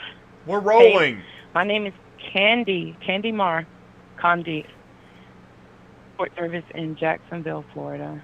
We operate a little terminal by the port where we specialize in fixing problems, all kinds of problems, all kind of maritime problems, and we love creating maritime solutions for carriers, for companies, for big companies, small companies, all kind of people call the number, and ain't never no telling what they're gonna get either. Well, hello everyone. Hi, Kandy. Good to have you, Kandy. Hey. Hello. Is that Ron? Where's Ron? Hi, Ty. Ben, hello. How you doing? I hope to meet you someday soon, but thank you for everything that you've supplied us with and everything that you do to assist us with technology. I love explaining that you have a product out there that helps people who do not want to subscribe to technology and products. So it's very cohesive, and I'm glad to be a part of this opportunity tonight. Yeah, absolutely. And thanks for always sending all the great photos, and hope those shirts are getting passed out. Yeah, I got one left. I need some. I had like 4 1X guys. Got one left, so. I want to say, but before you said, I just want to say thank you, Marco. Marco says you'll need a broker relationship to have a shot to move those moves. And I'm not going to dispute that. The panel is. Take it away. Very nice. So where we were going, Kandy, I'm backing the bus up just a minute, because what Ben's talking about, Ben's right. And I've been saying it for a long time. These dealers and these auctions have figured out this is actually another source of a stream of revenue. Okay, so the example I give 2 examples when I talk about this, and this is where I think, where do I get cars? I'm a car hauler. I've been in business for a long time, or I'm just starting. Where do I find cars? Things are changing fast. So the 2 examples I give that you need to keep a close eye on, one is Carvana. Why did Carvana buy Odessa? Everybody says it was for the reconditioning. They need space. I'm sure there's a lot of truth to that, but I'm also sure that it's a hub, okay? Number 2 that I say keep a close eye on is watch this company called Lithia. Everybody know what Lithia is? They're a big company that buys dealerships. I know they have at least 300, maybe 500 dealerships across America. That's a lot. They also have a company called Driveway. Okay, Driveway is the guy that's running the show there is Anthony Coons. Anthony Coons is a friend. Anthony Coons was with Drive Time, then he went to RPM. Anthony Coons probably knows a lot about auto transport. Why is Anthony Coons, why does Lithia have a company called Driveway? Okay, you following me? Is everybody following me? Am I crazy? No, keep going. I got it in the live chat. No, okay. We're here. So what I'm saying is that if now today, and I can't stand technology, and I don't want 40 apps, and I can't, no more, please stop. I just want to go get the cars. I want to get them out of the auction, fight with the auction for 4 hours to get 9 cars out, load them up, and drive to where I got to go, right? That's what I want to do. That's what everybody wants. Nobody wants to sit around and look at an app for 4 hours to try to figure out what I'm going to do next. Maybe, maybe not. But the way that I see it, and here's where it becomes, I'm going to shut up, is am I wrong or am I right? What is happening? That's what I need to know. You guys are tech guys. What's happening? I get the call every day. I got to get cars. So now I've changed my tune. It used to be just go talk to dealers where you live. Now it's get on ACV, get on Super Dispatch, get on Run Buggy, get on Superflow, get on Auto Sled, get on, and get on. To find cars? Okay, I'm done. Yeah, I think it's a sign of the frustration of the segmentation of the industry when it comes to these platforms. When you have a very large platform that is responsible for the majority of the moves within the auto transport industry, and that platform has continuously failed to innovate and failed to provide the people who are running that marketplace and keeping that marketplace going with the tools that they need in order to do the most critical aspects of their jobs, then you're going to see the need and you're going to see the spur of innovation in an industry like auto transport that is really fueled by relationships.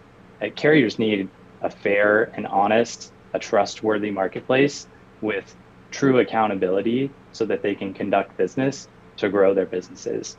One with tools to help them represent themselves as the legitimate and hardworking professionals that they are, and that allows them to spend their most valuable time doing the aspects of their jobs that maximize their profits, which is really moving cars.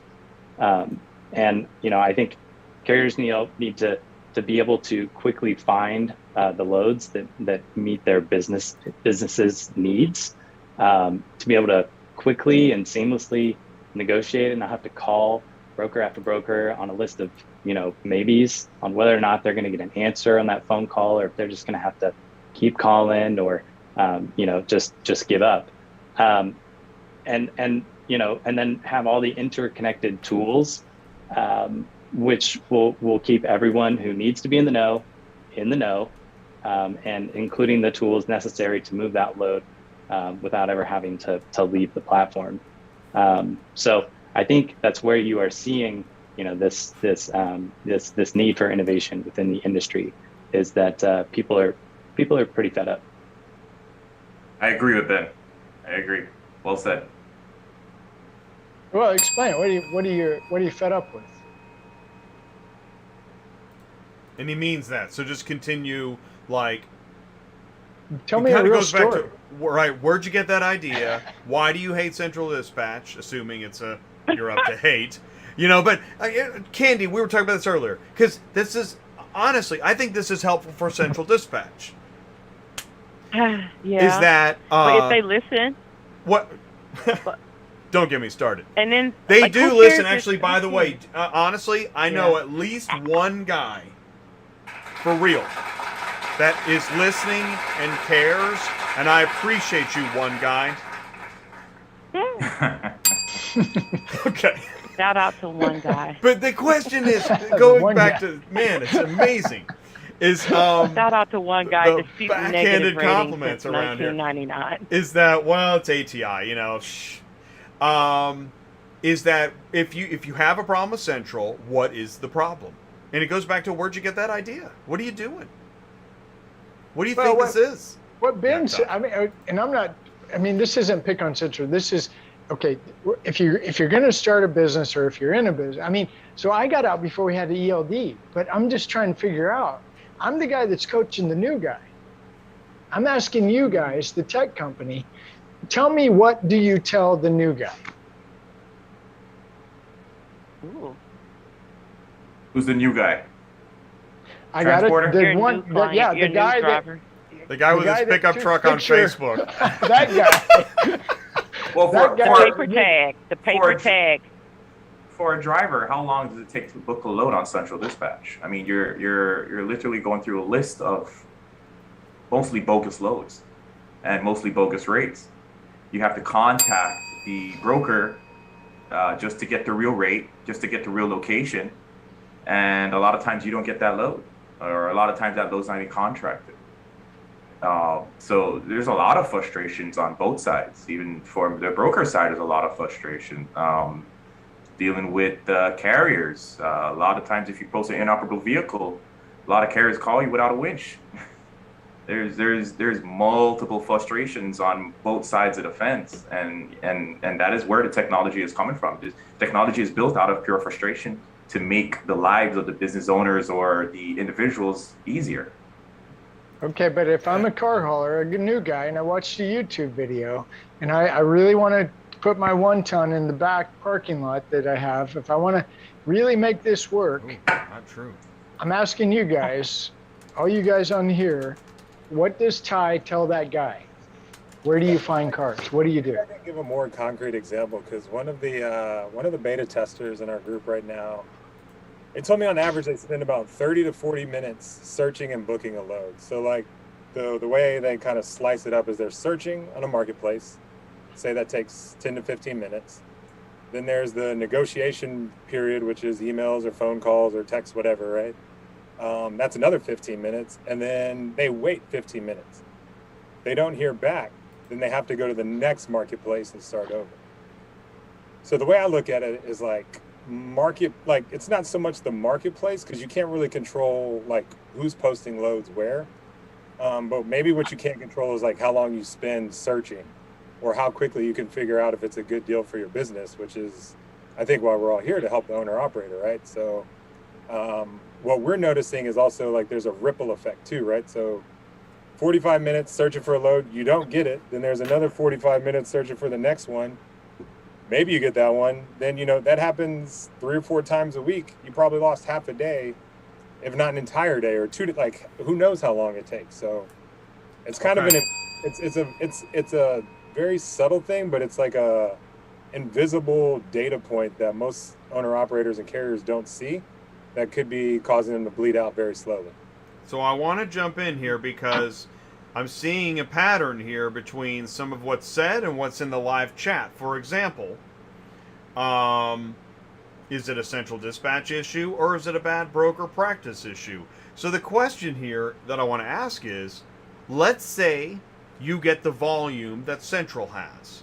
How are you, your organization, this is the rhetorical you or universal you, how do you help make it a better marketplace? What can be done? What isn't being done? Training. Nobody's training anybody. Nobody's training carriers how to operate on independent apps. Companies have to train the carriers on those apps because of corporate OEM regulations and contractual obligations that they put in place. But for independents, a YouTube video won't cut it to somebody who's driving down the road trying to book a load and is wondering if the broker's for real or if he actually has the load before he passes that exit. Well, here's a question. How do you stop the bad broker problem? Yeah, the bad broker problem stops by training the carrier. So you can't BS a BSer. So if the carrier knows it's BS, if he or she knows how to, when you get on that phone, hey, how you doing? I'm calling about, what's the load number? 1234. When can this unit pick up today or tomorrow? Let me call you back. Man, come on. Bye. If you have that much right, there we go. As a broker, we should start a movement called Goodbye. Bye. It's that quick, and that if you use that discernment as an owner, as a driver, as a self-dispatcher, you'll be on to the next one. Now, if he's serious, he or she is serious about that, that's what's going to happen. He's going to hit that caller ID box when he gets that information, and he's going to call you back quickly to see if you're still in the area, because now he's secured that. But you don't have to chase him. You just be quick about it and don't be so needy. Stay at home if you're that needy. But should there also be an enforcement mechanism? Like if you're just, but I mean, who's to say? I don't know. I actually don't know how we fix okay. My number one input. I have it fixes itself if nobody entertains it. Well, I don't know. Do things fix themselves? I don't know. Well, I don't know. So imagine yourself as the old dispatcher, and you called JJ Brokerage Service for a load.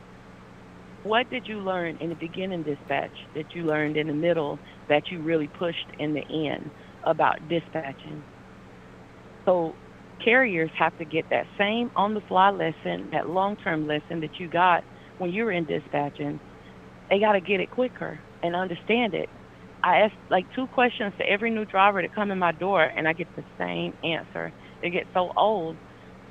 So you give them, a good piece to talk to themselves to figure out, and then 2 weeks later they come back with the same problem. But again. one of the problems is that the companies that have figured out that they don't want the guy that just posted his truck on Facebook to be the one that hauls, their McLaren open for 15 cents a mile, even though that's the only guy they're going to get. And so he gets desperate and takes something crappy. He didn't build. I want to go back to the broker. Okay, we came up with some carrier ideas. What can we do on the broker side to clear out some of the crap? Is there anything that can be done? And Michael, I think you were going to say something. Well, I was trying to say that the gig of the broker is to network with carriers, to connect with carriers, so they could be the ones seeking the actual jobs and just dispatch it to the carriers. The carriers actually have to go off on their own to find the actual work. They have to do their own soliciting. It's for them to actually go out there and find the customers, get the sales. And like I keep saying, the best way to do it is to have a management platform, to have a strong office. With Central Dispatch, when a person gets a job from Central Dispatch, what I recommend is having a management platform to enter that job, and then you could manage everything in the click of a button. You could search a VIN number, a load ID, a name, a city. The job pops up. Everybody knows what's going on. And it's very crucial, very important in the trucking industry, because truckers are not known for how good their paperwork is. And paperwork gets very messy in this industry. So if you could turn a trucking business like this paperless to be all online, to have everything online so everybody could just hop on a computer or hop on their phone and view it at all times, it's just, like I keep saying, streamline the process even quicker. And it all comes down to customer service. When you could give them feedback like that, communicate with the customer like that, have the answer like that, that's good customer service. That's what's going to bring these shippers to the carriers. That's how you're going to sell them on the service, is having the correct management platform in place. And that's what Roadcall does out here. We are creating the management platform for the carriers to hop on here to do that type of management, whether it comes to, just like I keep saying, the A to Z process, entering the job, putting down the information, the notes, the load details, getting the pickup reports done on the mobile app, getting the delivery reports with the signatures done on the mobile app, and then to process payment, all that. It's all there. You need systems like that in place, especially in this market when you struggle to get help. These systems make it so easy, for you to have less people working and to maximize the outcome. And that's how you maximize your profits. And that's what this whole business is about, because we're dealing with the perfect storm. Fuel prices, all-time highs, but shippers don't want to pay any more than they already do right now, and it's a problem. So it's not a matter of trying to get more money out of the shipper anymore. It's a matter of saving.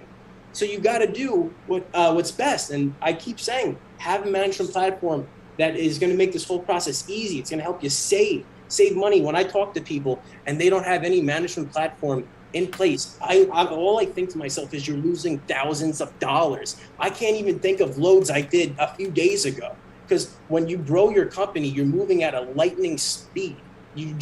People can't remember. You just can't remember all this, especially if it's just one person. It's just too much to remember. So that's my best input. I've got, so Marco said something, and Marco's right. This is actually, so I'm asking you guys, the new guy calls, right? I mean, we haven't even got into the financial side of this, the balance sheet. I was thinking that too. I mean, we So, haven't even touched it. We're still trying to figure out. Everybody hang on, board. because we're going to do that, but keep going, Ty. Thank you. Well, but so here's what I'm telling people, okay? And I want anybody in this panel, just Ty, you're crazy, don't say that. I do 3 things. Start in your backyard where you live. If you really want to build a business, a car hauling business, start in your backyard where you live. Number 1. Number 2, get on, I guess, every app now. Central, keep going, the 10, right, 20, whatever they are. That actually should be number 3. So number 1, go get your own customers. Number 2, I like what Marco said. Marco's right. There are good brokers out there. There really are. And there are good broker carriers out there, by the way, right? So today I get a phone call from a friend of the show. He's, hey, I'm trying to figure something out. I'm like, well, I really don't have the answer for that. But I do know a guy who does have the answer for that. And he's in the area where you're talking about. And he has these, so he's a carrier/broker, right? So yeah, Marco's right, broker. So where do we find cars as car carriers? I always like to go get my own. Go to the broker, the guy that's been doing it. Especially, I like the broker carrier. That's my favorite, right? Then get on the trash, the load boards, the apps, and keep going. And you're going to have to use them all. So that's established, okay? There are bad brokers, there are bad carriers, we got it. There are good load boards, there are bad load boards, got it. We can kick Central Dispatch all day long. It's easy because they're the big target, kick them. But what I'm trying to tell people is if you are thinking about getting into this business, go start talking to people where you live, find out who the broker is, call Ty, anybody on this panel, you can call them, right? Okay, are we ready to move on, or we got to still keep talking about load boards? Who hasn't had a chance to say something that they're thinking? Right, before we move on to carrier finance, because I think this is a great topic, and I just want to say it again. If Central Dispatch was so great, there wouldn't be 50 new technologies that people are working on right now. Sorry.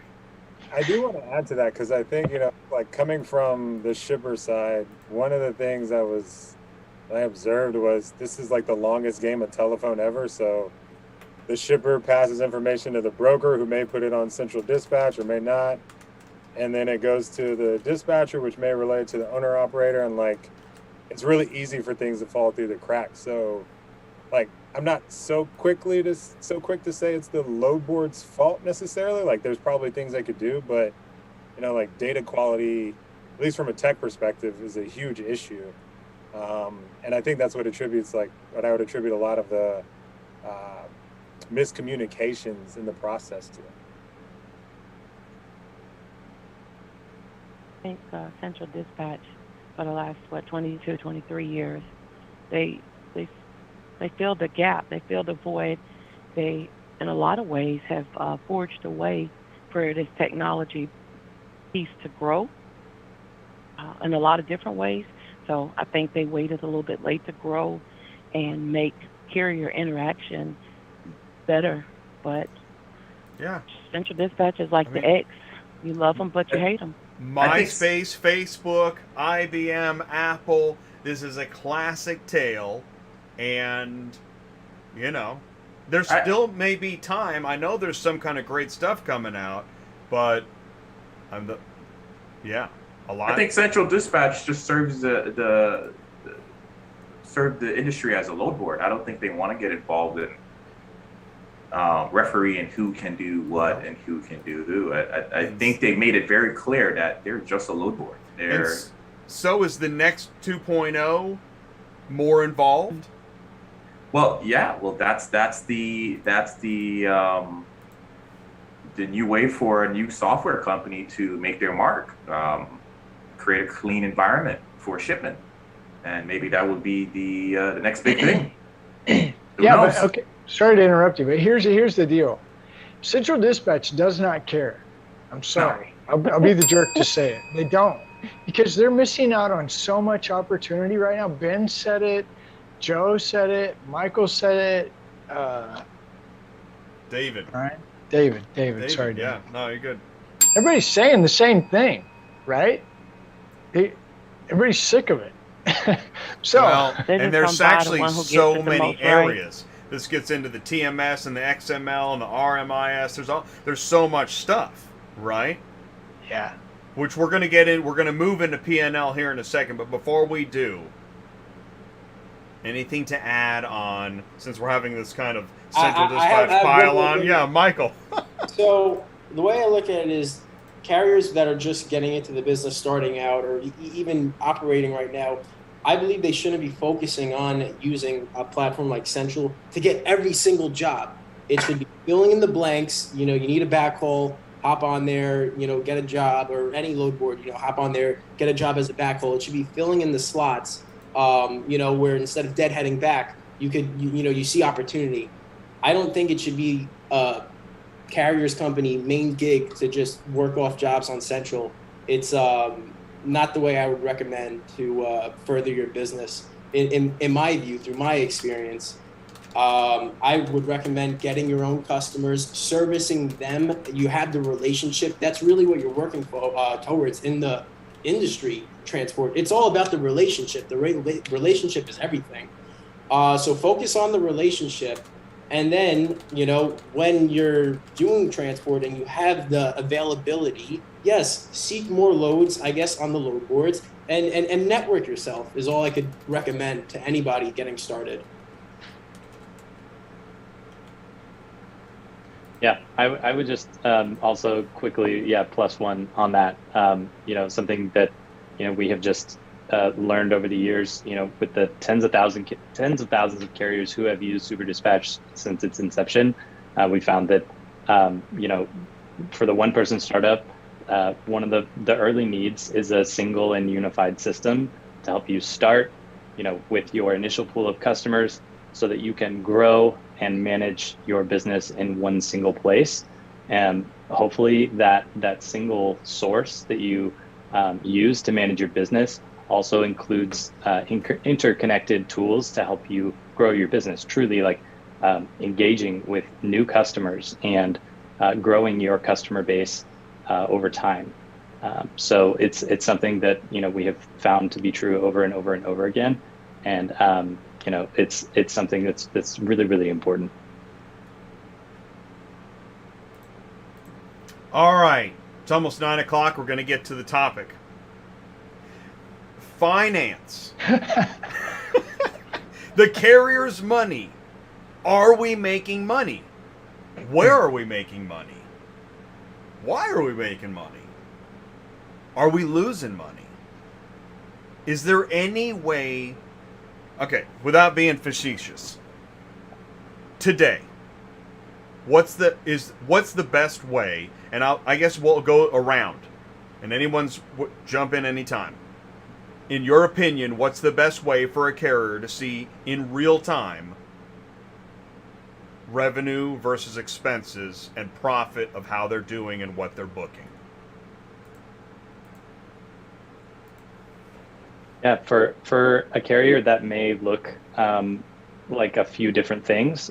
So particularly within the Super Dispatch ecosystem, a carrier has visibility on all of their finances that are coming in.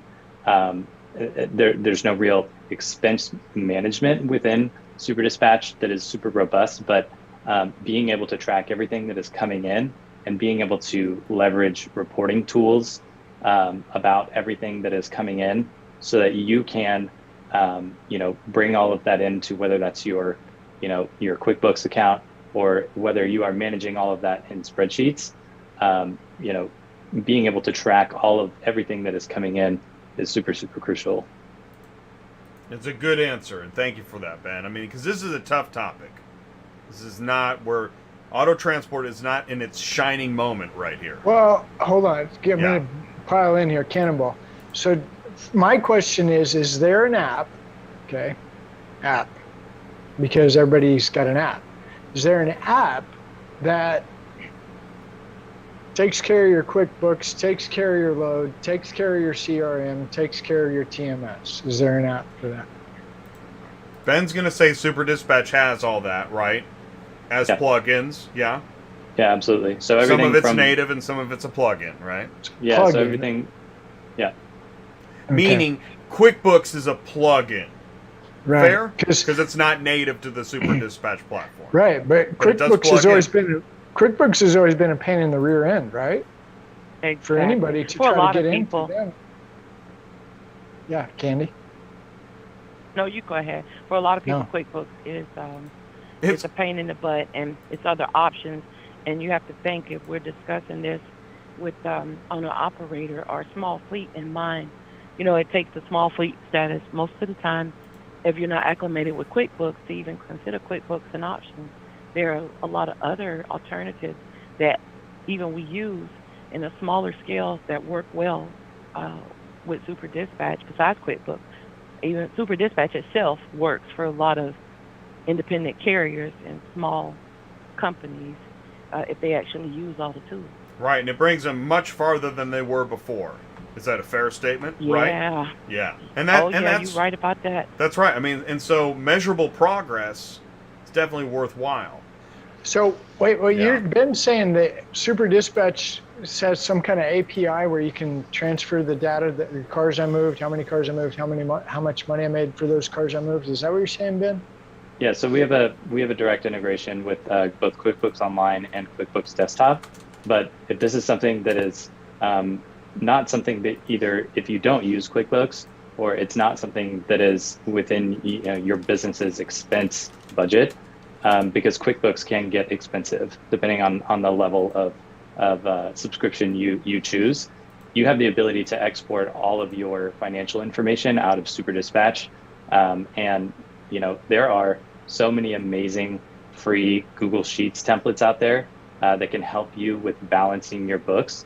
And whether or not you're going to take that data out of that Google Sheet and put it into a custom Airtable budget sheet, or use some other sort of accounting method, you have the ability to grab it out of Super Dispatch at your disposal and do what you need to do with it. So for a lot of people, that looks like Google Sheets. For others, it's QuickBooks. So. Our friend John Larrick, he's got in the live chat here. He says, mileage, fuel, insurance, repairs, and loads. That's all in yours? Or anybody's? So within Super Dispatch, you can track expenses, and we do have expense categories. And so you are also able to export all of that information as well. So. Okay, is that on your app or is that on your desktop? Yeah, so that's in the carrier TMS. So within the mobile app, which plugs into the carrier TMS, actually, there's limited expense management there. I love watching Ty talk to Ben, because this is what it's like to try to get a carrier up to speed on what all the things technology can do, right? Thanks, Jay. But yeah, this is part of the native challenge in transportation. By the way, you're sitting still. Oh man! What if you're trying to load a car? Your dog is barking, your phone is ringing, somebody's trying to kick you out of the lot, and Ben is trying to explain all this. Right, and that's the crazy part. I would not want to be on you guys' side of the fence simply because I know me. And Jay's exactly right. I'm too busy pulling cars, chasing cars, loading cars, driving trucks, No, I don't have time to hear what you're trying to tell me because it doesn't matter right now. I just got to hurry up and get the cars delivered. But there's real value here, and this is where it's fun to have this engagement, interaction, because I don't know. I mean, way to find out. You're absolutely right. I mean, in order to focus on the most important aspects of your business as a carrier, you need the tools and a toolkit. In the toolkit, you need the robust system that is easy to use when you're able to use it, to track and store all the key information about your business in terms of finances, your customers, your loads, all of that critical information. And it needs to be a system that you can capture as much of this information and leverage it to your advantage. But like I said earlier, money isn't made while you are spending time, managing, all of the information that you have to manage as a carrier. It's not made when you're calling broker after broker, to get that check or that payment. Money is made when you're actively able to spend the time that it takes to do the things that grow your business. So going out and getting customers and building those relationships and, growing your business. Well, Michael said it earlier, and he's right. Because as soon as he said it, I had a flashback. He's like, man, you're right. Michael, what did you say earlier? He said building your office. Isn't that what you said? Building your office backup? Where'd you go, Michael? I can't even see it. No, you're right. It's the brains of the operation. It's the powerhouse. That's what pushes, the whole company. It's supposed to manage the whole company, monitor the whole company. It's supposed to manage time, people, and money. Without a strong office, you got nothing. Right. So starting out, if you're one dude, here's where the technology can help you. I mean, I'm thinking about how I started, right? I'm a money guy. I like money. I QuickBooks. Yeah. Okay. We're going to haul cars. So, I mean, this is a long time ago. You just keep track of invoices, right? Little piece of paper. That's all I had. Little piece of paper like this big. I would just write the cars I towed on or transported on there, give it to the dude. The dude would pay me. It was real simple. I really liked it. And then I would take the amount of money that I got, the checks I deposited, and then I would put it into QuickBooks, start doing my expenses like that, right? So, but where you're right is if you have the office mentality, this is just my opinion. I think if you have that office mentality, even as a single guy starting out, you start building that with yourself. I mean, it was like today, I talked to two guys that had a real big problem. You know what the big problem is? They can't find workers. They can't find help. And I said, hey, good news. This is part of owning a business. It doesn't change. It's just how you deal with it changes over time. So what I'm saying is back to technology. Technology has definitely changed quick. And technology has the ability to help you build that office. Am I right, Michael? It's definitely true. And, being a carrier and going through the struggles that they experience every single day, I hate to say it, but it is getting harder and harder and harder in this business to get paid. Shippers are finding reason after reason after reason not to pay you. It's like you submit your BOL, then they're like, submit photos. Ask the driver this, and so. They're finding every single reason, or you didn't send your insurance or W-9. They find every reason not to get you paid. But when you have a system where you literally could just type any word number involved in that load, it pops up, the whole situation's there. It really helps getting paid kind of like that, which a lot of people are struggling today to get paid. And it really affects the bottom line, because that's why a lot of people are unfortunately going out of business. They can't manage stuff like this. It's sad. And when I told you before, having a conversation with carriers who don't have any management platform in place to make sure they're doing the loads properly on time and making sure that they're getting paid, it just tells me that they're losing endless amounts of money, which is sad to hear, but that's the truth. That is the truth. Yeah. Joe, David? No, he's absolutely right. When you have a system that can streamline those data points for you, payment comes a lot quicker. You can have a system that's showing you those data points that a car got delivered, timestamped when it got delivered, where it got delivered, pictures at pickup, pictures at delivery, insurance on file. What's the reason for delaying payment? Goes out the window. So having a system that can export, like what Ben was saying, that export data points to any type of software you're familiar with using is going to make that should be a carrier's best friend, especially an owner operator. So now you can run a business on your own. You're not utilizing other third-party services to help you streamline these difficult tasks. Okay, so I'm a new guy. There's multiple TMS apps, load boards that I can get a hold of. That's where I'm going to go get my cars. we'll skip over the guy that calls and says, where do I get cars? And I need a dispatcher. We'll skip that dispatcher part for just a minute, because to me, that's super crazy, especially with fuel as high as it is. So I'm not saying anything bad about dispatchers at all. No, but man, different story. Okay. So now I go to the, I got my truck, I got my trailer, I got my insurance, I got my authority. I'm ready to go to work. Well, you got 90 days before anybody will give you a load. Okay, skip that. What do I need? I need a load board, I need technology. And what does the technology need in it? It needs to keep track of my expenses and my revenue. It needs to help me figure out where I've been, where I'm going. All these do that, is that right? Am I making sense at all?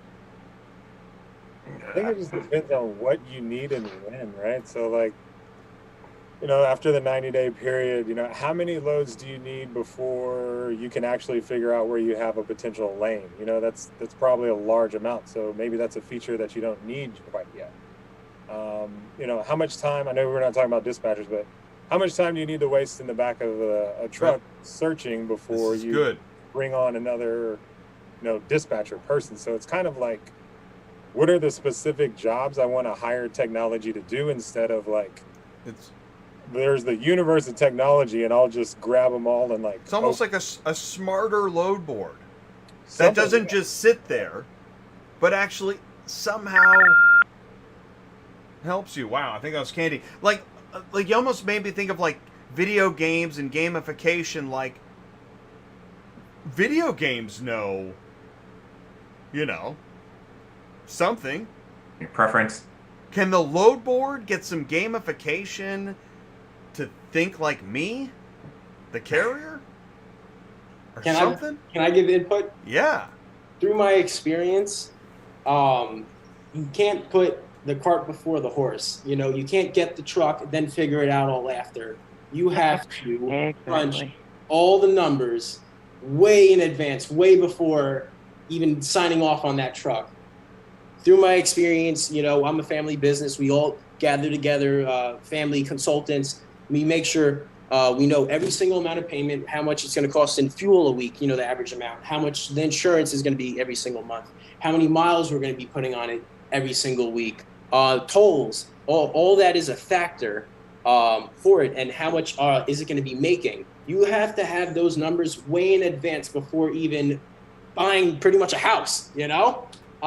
That's my best advice for people trying to grow their businesses. Make sure the numbers work before you actually get the truck. Then once you have the truck, now you got the guidance. Now you know what you need to do, what you got to be producing every single day, every single week, every single month for that truck to be making you money to grow your business. It's almost like that female-voiced AI. You know, that's a nice truck. Think we should look for some loads? Well, I mean, my best thing is, you know, you should also already have some accounts in place to help support that truck. And like I said, use those expenses as your guidance to know how much you need to be doing each week for, at the end, the bottom line for you to be coming out on top. And then once you figured out that formula, everything is different. You know, the 9-car expenses are going to be way different than, you know, a 3-car or a tow truck and so on. You got to know the piece of equipment. Not everything's the same. So you really, really have to look at it with a magnifying glass or everything will go completely wrong. And I don't want that to happen for nobody. I'm going to shift here to Rob Stevens. He's got a comment. Do you really have a mixture of direct clientele and use of a load board when you need to fill your trailer? Jay, can you read that and help me? Yeah, do you really have to have a mixture of direct clientele and use of a load board when you need to fill your trailer? When you have a direct client, they pay on delivery, then you'll have operating capital. And what Rob, I think, is pointing at is that what we talk about on Cars on the Move all the time is the benefits of having a direct customer, which isn't easy to get. It's not easy. But the benefits are so great that now you're not desperate for that next load and begging someone to pay cash because you have more to work with from just that load. Anyways, it's an assumption. Go ahead. Well, there's just so everybody knows, I'm the hugest fan of go get your own customers, and I want everybody to understand one thing: it's not easy dealing with them. Okay, who's the guy that always says love the dealer? That's me. The dealer is a really big pain in the neck, and I mean that. Okay, but I'm just telling you, you cut through this problem and this problem and this problem by having your own customer. Now I can go directly to the person that told me to go get those cars, and I don't have to wait on that, my dispatcher, then the broker, then the broker gets, I don't have to do that. Ty, you're still gonna, yeah. Now the dealership wants technology. I'm sorry? Now the dealership wants technology. Now they want to see instead of a pictures that pick up relationship, and right? deliver. Yeah, you can make the relationship, but what technology are you providing as a carrier to the dealership? How do you compete with that?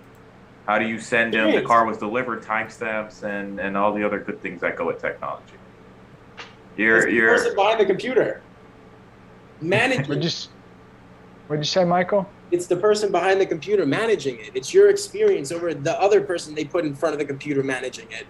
You know, you have 20 years of experience doing this. You know, you have people that could vouch all day for your service while they hire some guy who's never done logistics before, just winging it. That's the difference. Well, and I think what Michael's saying, I don't know, sorry, Joe, is my direct customer base, I mean, I know their dog's name. Okay, go ahead, Joe. No, understand. But all right, so an owner operator shows up to a dealership, wants to get the contract. Where's your credentials? Who are you? Where's your past moves? Where's your rating? Do you do a good job? Do you do a bad job? How long you been in business? Where's all that information? How do you present yourself professional to a dealership?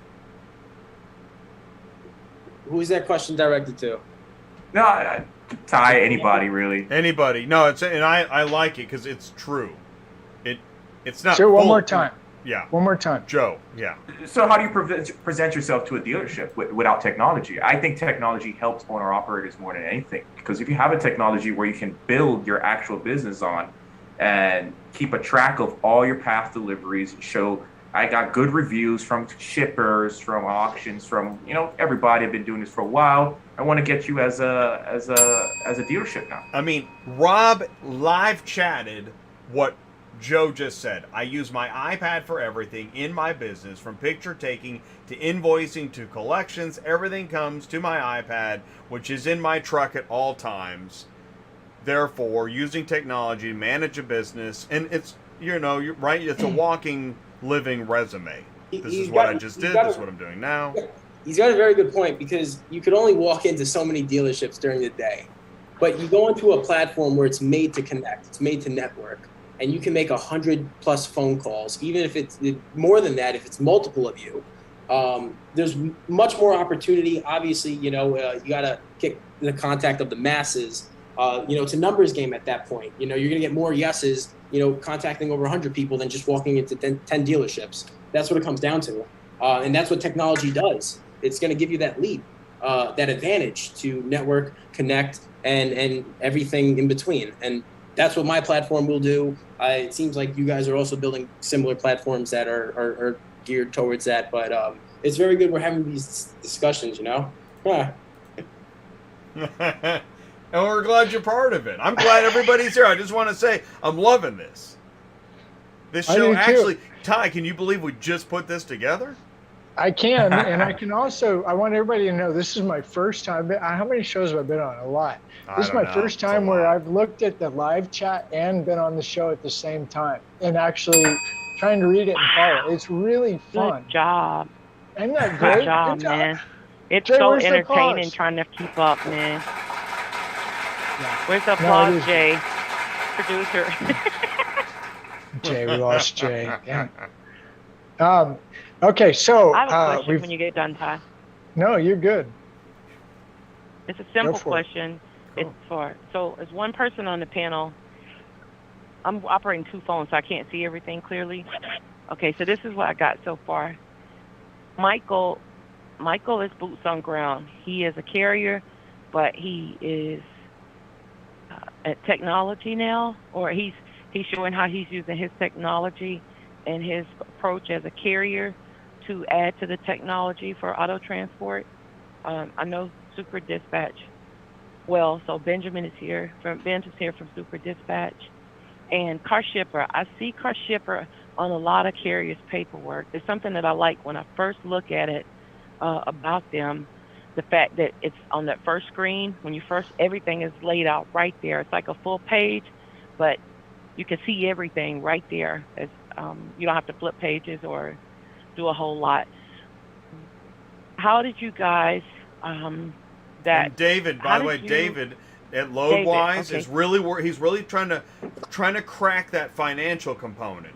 How does a carrier see in real time what is going to make the most sense financially? Am I right about that, David? Yeah, absolutely. I think with the amount of data that carriers have, they should have instant, estimations at their fingertips. That from a data built like a technology perspective, or like Absolutely. Right. What if you could see in real time? You already know what the load pays, but what if you could see while you're on your way to delivery with all the other crap that just happened? You're not really making any money on this run. That would change your whole perspective. And what if you could do that? So like a breakdown. Yeah, like a living financial breakdown. And I might be getting ahead of, but I mean, this is the goal. This is what carriers need. Carriers, they don't find out till they're going through the shoebox a week later how they did. They think they know, but they can't verify it. You're right. Carriers need the insight. Yeah, carriers need that insight in that moment.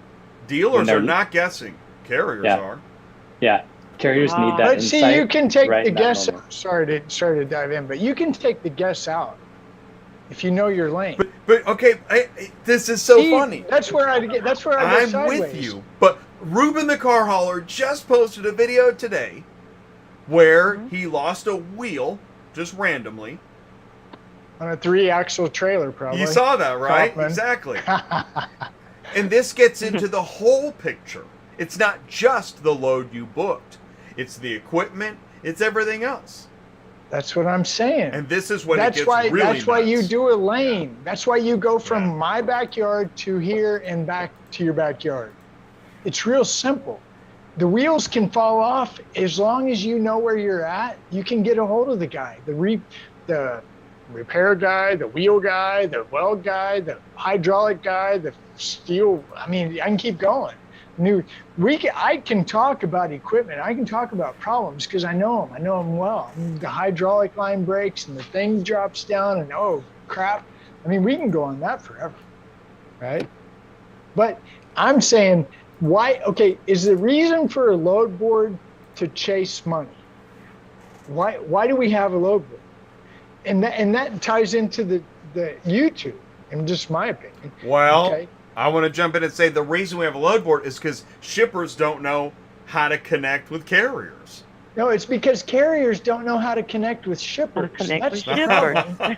Is it the shipper or the egg? Backwards, dude. Let's just say they both don't know how to connect with each other. Reverse Uno. It's not that hard. You walk into the. Never mind. I think a load board is every great. carrier doesn't want to set up for that. Every carrier doesn't want to. Go ahead. Michael, that's you. You go. No, it's Joe. Go ahead. Sorry, Joe. You go. No, I think a load board is great. It shows your opportunities. It shows you what's paying what and where you can go. And, you don't have to stick to this lane. You can make another lane. And I think a carrier needs to understand their overhead and their expense. Of course, unforeseen things happen, but I mean, that's again, you have to calculate for that and keep moving. So what do you got at the end there, Joe? Well, at the end of your car hauling career, what do you got? As a carrier?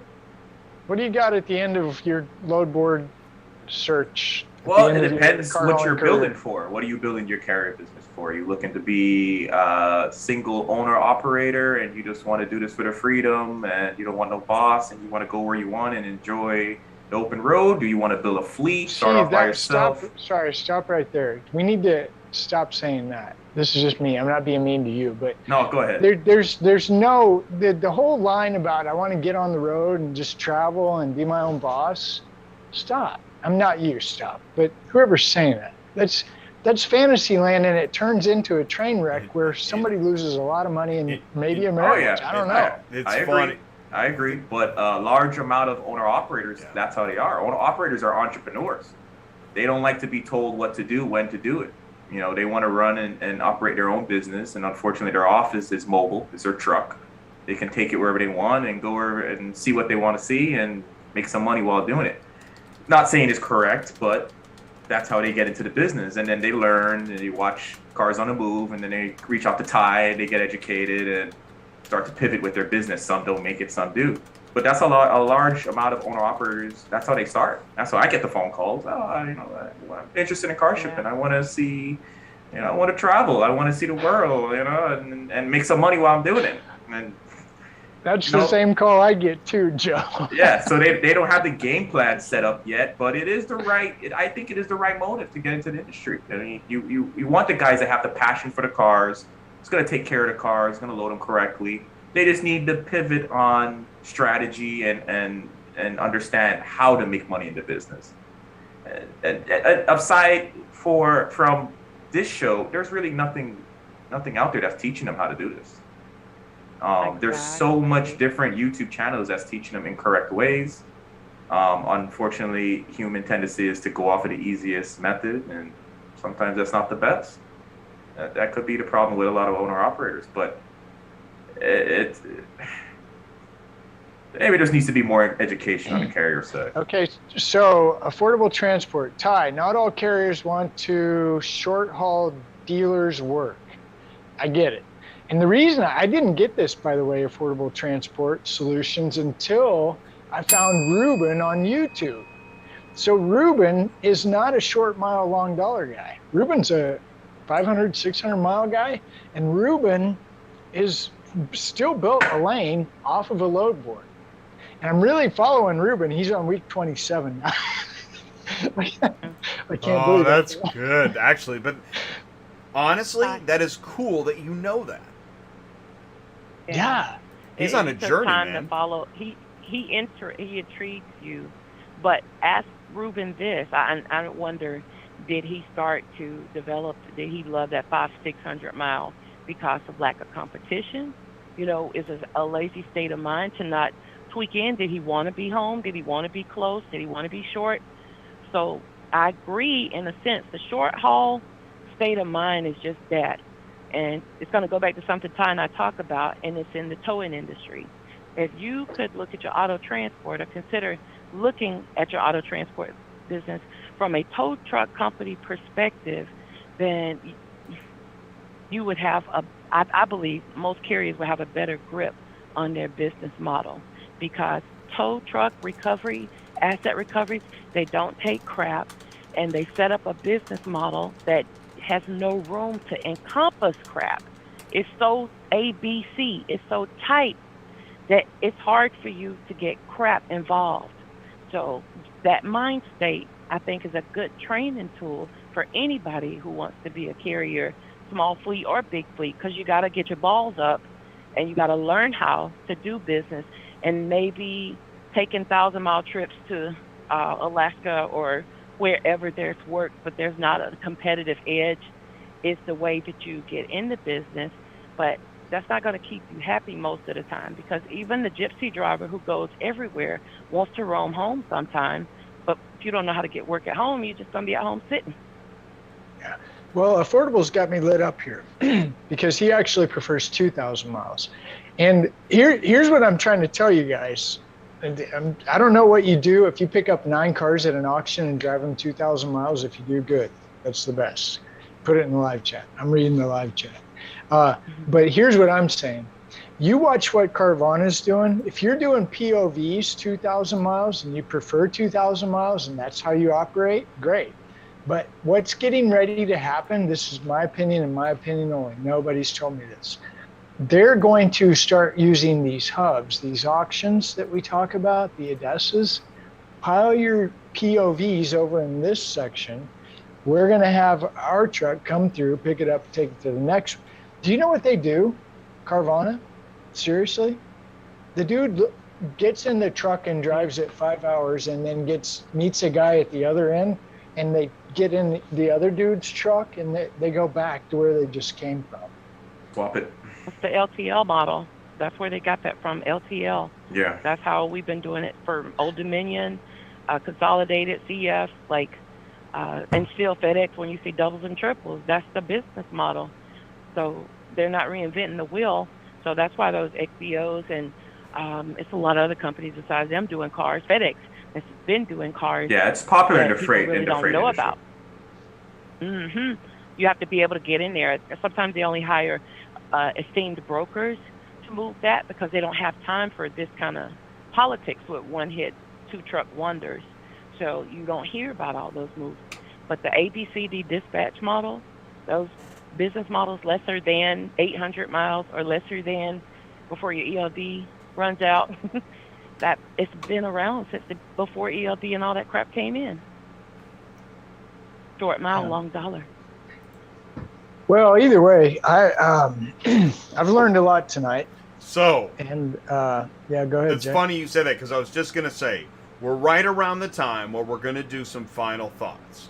But I want to say, I didn't mean to cut you off, but I want to, in short, say I think we have all seen something cool happening here tonight. This is an awesome discussion, and it's not an end-all, be-all. Maybe it's the beginning of another series. I don't know. But let's go to final thoughts. Who wants to kick off final thoughts?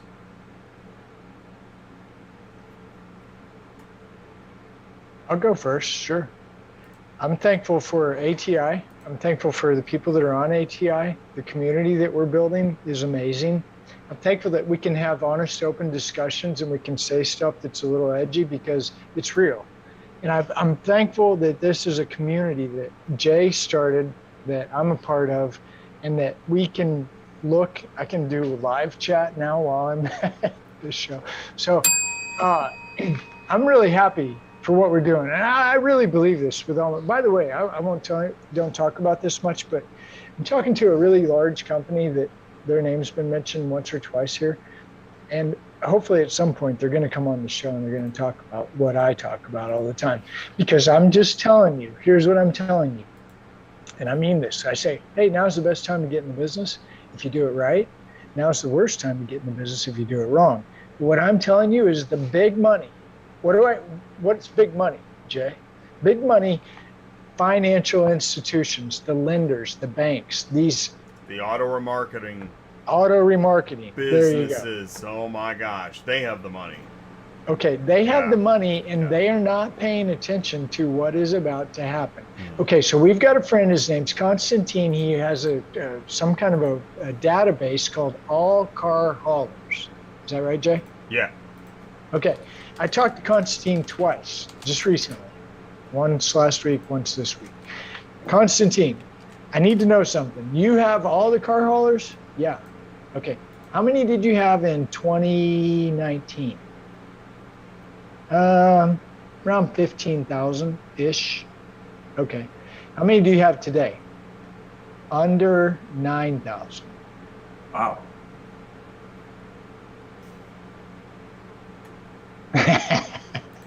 That is a showstopper. It is. It should. Wow. It should definitely.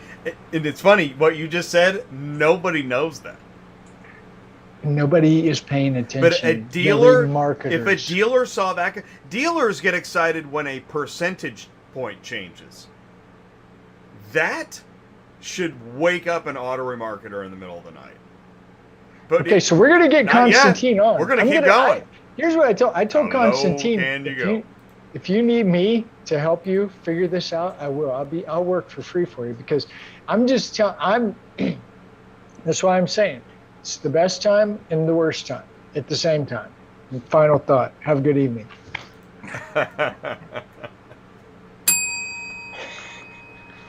I personally think it's the best time to get into car hauling. And I think over the next 5 to 10 years, we're going to see a different industry. I think especially with dealers going more mobile, I think a lot of online sales are going to begin to happen, which is already starting to happen. So I think owner-operators, car haulers, I think it's the best time to get into it, get your beak wet, start learning, start making relationships. And I think a lot of money is going to come to owner operators in the near future, next 5 to 10 years. Also, this show is very important. Jay, what you do, Ty, what you guys do is very important.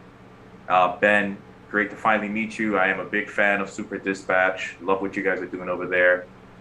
Other two, I didn't get your guys' name, but I got a chance to look at LoadWise. Looks very good. Big fan of the website so far. Can't wait to see when that comes out. I believe the other gentleman's name was Michael. Michael, you sound very knowledgeable. I'm sure you're going to do great things in this industry. Can't wait to see what you come out with as well, too. Thank you. I appreciate it. Jay, yeah, this was fun. Anytime you guys need me, definitely reach out to me. I love being a part of this and learning with you guys. Anytime. Thank you. So, hey, before I forget, Kandy, you as well. Kandy, I always hear Kandy. I didn't see you on the screen. That's exactly. I always hear Kandy. I've never got a chance commitment. to speak to you. She's like, don't forget about me. No.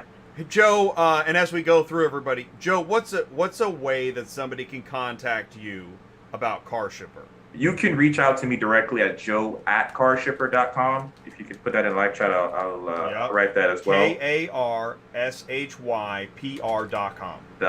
Correct. Yeah. Joe Our platform, Karshypr. like the other two, is currently in private beta use right now. We plan on releasing something end of Q4 for dealerships. And moving into next year, we will start to create our carrier platform, which we're very excited about as well. And so go check it out. Go to Karshypr.com. Feel free to email Joe, whether you're live, on demand, just want to ask a question. That's awesome.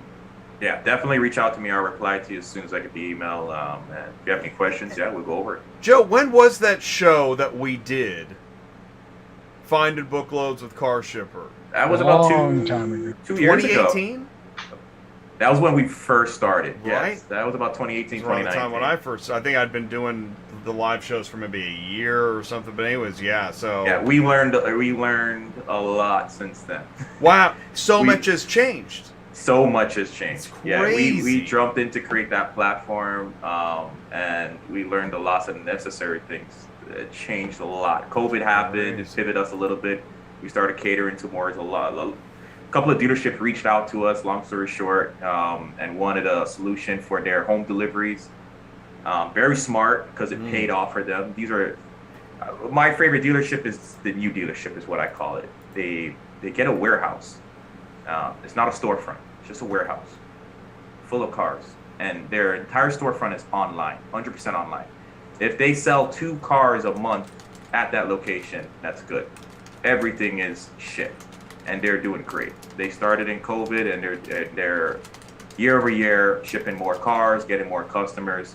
But that's where I see that little segment of that industry going. I think there's going to be a lot of opportunity for owner operators with that segment and POVs.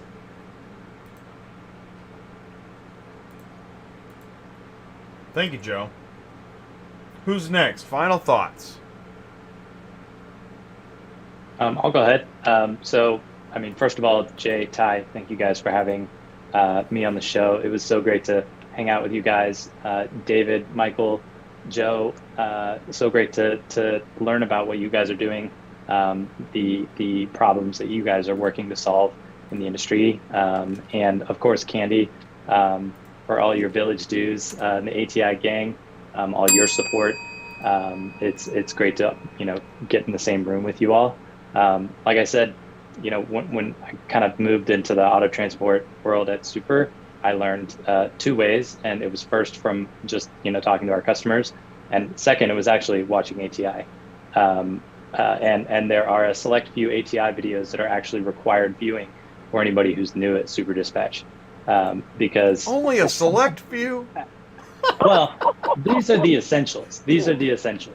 I'd love to get a list of what those are. That's awesome. Absolutely. Great. Yeah, sure. Yeah. So, I think it's just safe to say that, obviously, Super Dispatch was very early to the auto transport, market with a mobile application and a nice looking EVOL.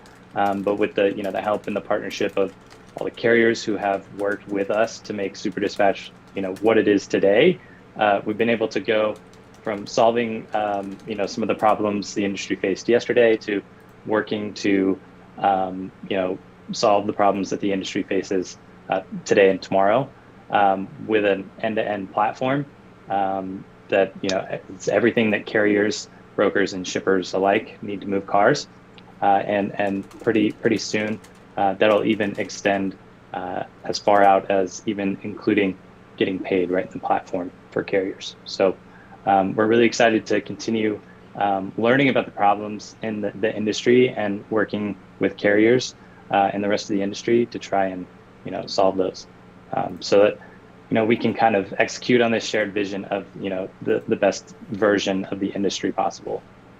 Ben, what's a good contact for you? Can you be contacted? Absolutely, anytime. You can reach me at my email. It's just benhargis@superdispatch.com, and I'm happy to guide or give any information that anybody may need about Super. In the live chat, BenHargis @superdispatch.com. Absolutely. Okay, and thanks great. again for having me. Well, and I got the main link in there too for Super Dispatch. Thanks for taking the time and sharing that information. Awesome. And people are loving this. I mean, this really did turn out to be a pretty great show. And I think that one of the things I wrote down in the planning was focus group. I think that this show's serving as a focus group for businesses that aren't even here tonight, or are they? That's the great thing about YouTube, Jay. They'll be able to watch it. They can catch it. They can catch it later. Exactly.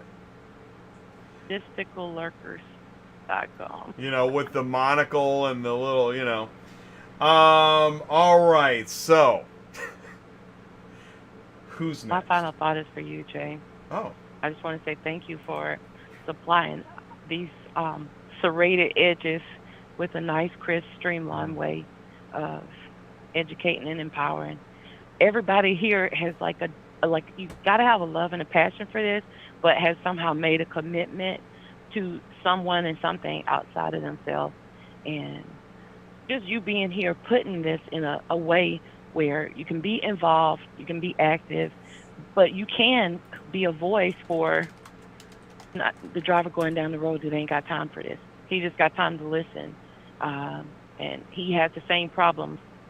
You're providing an opportunity for that carrier, for that dispatcher, for that broker to get a different point of view, man. Like even right here tonight, but every show, you can always get at least 3 or 4.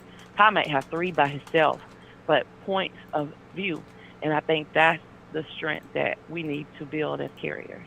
So thank you. I want to say thank you for Virginia Auto Transport for paving the way for a lot of companies, a lot of guys to have their own trucks, Proficient, LMR. You got old school companies too, but dealer to dealer, a lot of new drivers have been able to build their business off the back of brokers, lease return companies who took the time to train them to go, you got to operate like this, bro. This not the streets, this not the warehouse.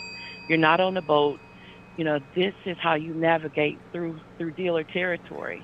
So this is part of that education. I did lots of typing just now because Dennis said something really cool.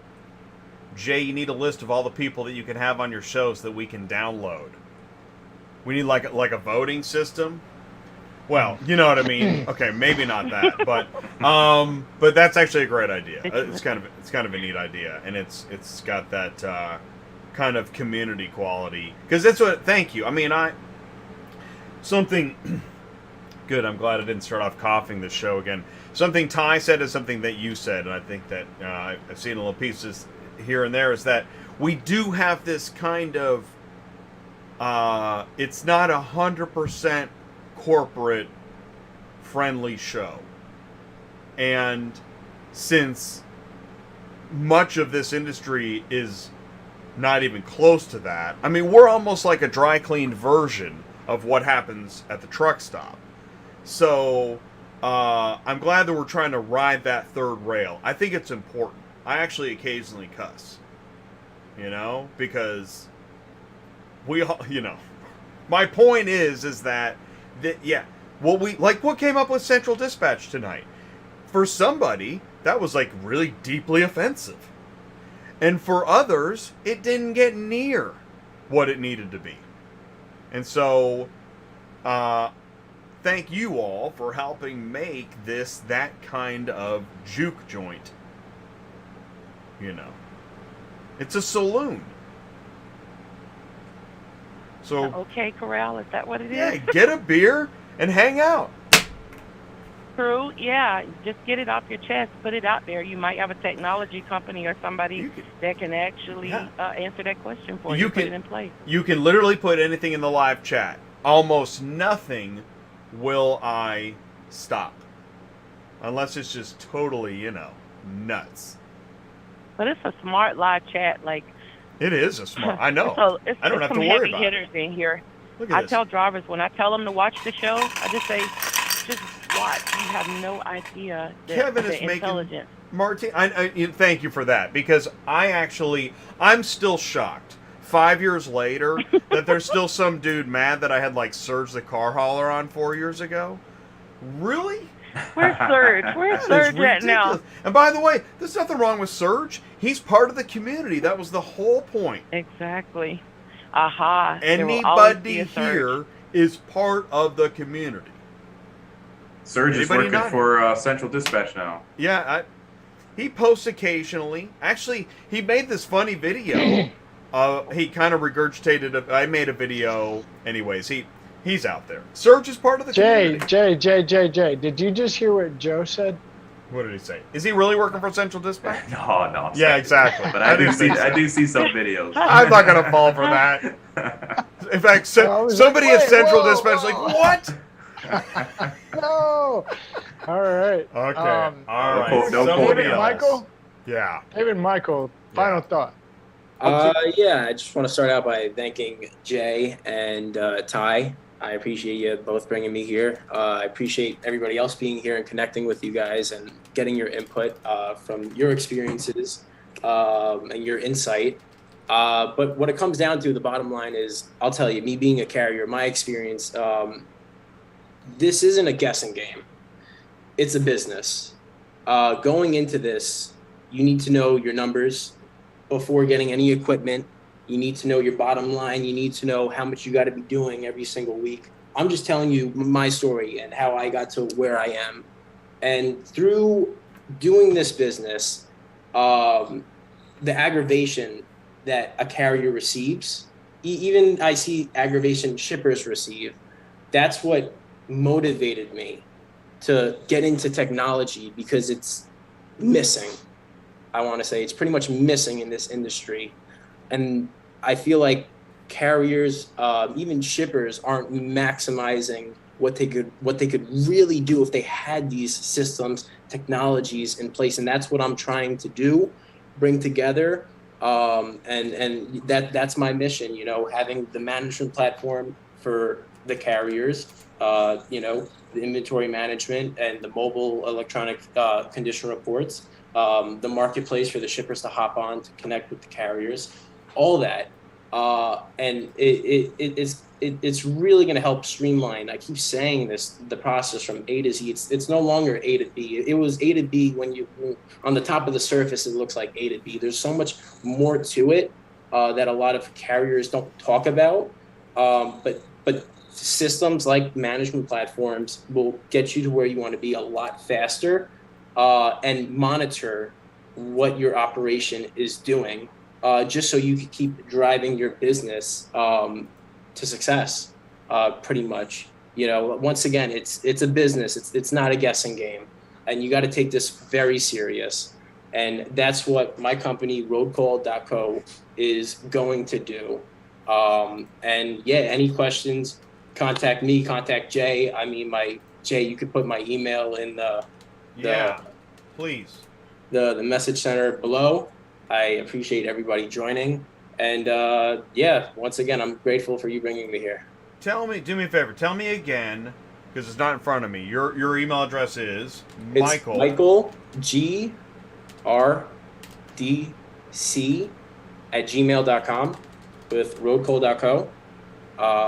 And you know, there's a lot of companies out there that just don't know these technology or platforms that are out there that really need to hop on it. There's other platforms that are just not to par. They're just not good enough. They're not going to help you get to where you need to be. But they don't really know that, especially because there's not many options out there. And our goal is to make this easy, very simple, to keep saying it, streamline the process. I mean, the office is the brains of the operation. And it's going to be much simpler because now having these systems in place, you don't need all these people in the office. The whole system works for itself. You know, you're saving time, money. That's what it's about. You know, like I keep saying, in this climate, it's all about saving, because shippers, they're not budging. They don't want to pay more for transport. So you have to use your resources, and that's the resource I will be providing to carriers. And don't forget, like I said, there's a marketplace for shippers to hop on. You know, that's my mission. That is my mission. And what's the website for Roadcall? It's Roadcall, right? So it's still in beta. So okay. It's in beta. So best thing, email you. Email. It will be Michael. releasing shortly, hopefully in the next 2 months or so. Perfect. You have my email. Contact me. I really want to help take, especially carrier companies that are struggling. I know what they go through. I do it every single day. I can't stress it enough. To hop on a platform like this, try it out and give me the feedback, and you'll see that this will help your business strive towards success. Promote and produce more sales, connect with shippers, and everything in between. I guarantee it. Awesome. I think David, are you running cleanup crew on this? David? Yeah. He's a good listener. He does really. He's a good listener. Yeah, I guess, same for me. I want to thank you, Jay and Ty, for putting this together. I've been a lurker on the channel for a while. I got introduced to Jay a few months ago. I'm really happy to be here, especially with this panel. Everybody's sharp and really making waves in the industry, so it's an honor to be included. One of the things I guess I want to close with is just that, Ty mentioned that group of 15,000 carriers that kind of dwindled down to 9. That's almost half, and I was thinking, like, that doesn't happen immediately. It's a slow burn. And I think about, the problems that the carriers and owner operators are facing. Like, it's a bunch of small decisions that ultimately lead to you going out of business. So I just want everyone to remember, when thinking about, should you take the next load, think about LoadWise. You can email me directly. My email is david.ray@loadwise.io. As I mentioned earlier, we're in private beta, so we're looking for more testers. Help us improve the product. We would love your feedback. I think that's it for me. Okay, so do me a favor there. I just say it again. The email address is David. Did you say .ray? David. Ray, yeah. David.ray at loadwise.io. And what is there a website? Not yet. It's still right. It's still in beta. So you can email David. What would you say is like a core? Because a carrier's gonna say, okay, wait, you got this. What is a core benefit that you think you're working on, David? Is it the financial piece? Yeah, it's just the time to figure out whether you should take a load or not, and whether that information that you're using to evaluate it is in near real time as possible. An example would be, if you're using last month's fuel costs to estimate what you should be doing this month, you're probably going to be way off. And so that's what we're trying to tackle. Yeah, I love that.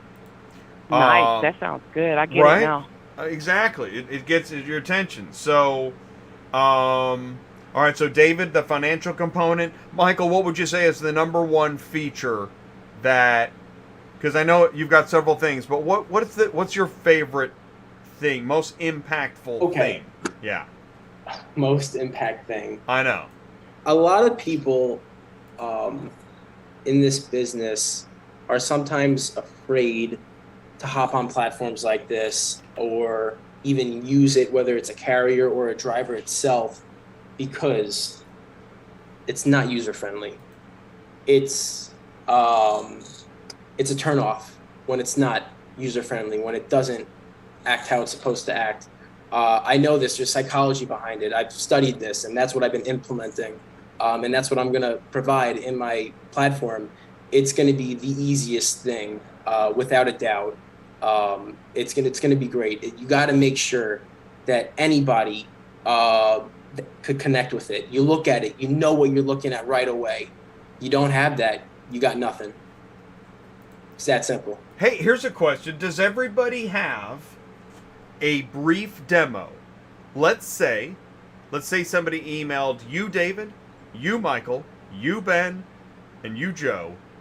Does everybody have like a 5-10 minute demo, a way to show a carrier what you were just talking about? Send me an email. I'll put you through the process. You'll try it out. It operates. I'm in beta. We got a demo. Michael's got a demo. Good over here. David's got a demo. Okay. Ben's got a demo. I got a demo. Ben's got a demo. Joe, you got a demo? We got, yeah. I Everybody's could make got a it. demo. I don't have Everybody's one got a prepared, demo. but- We got demos all around. Ladies and gentlemen, on that note, I think I can sense, right? Let's get a demo all around and thank everybody for their time and input tonight. Really do appreciate it. Thank you. Peace out. Thank you See you, guys. Tom. Thanks, everybody. Thanks, everybody, so much. We'll be in Thank you, touch. guys. Let me know how I can help. Thank you. Thanks again, Jay. That was awesome.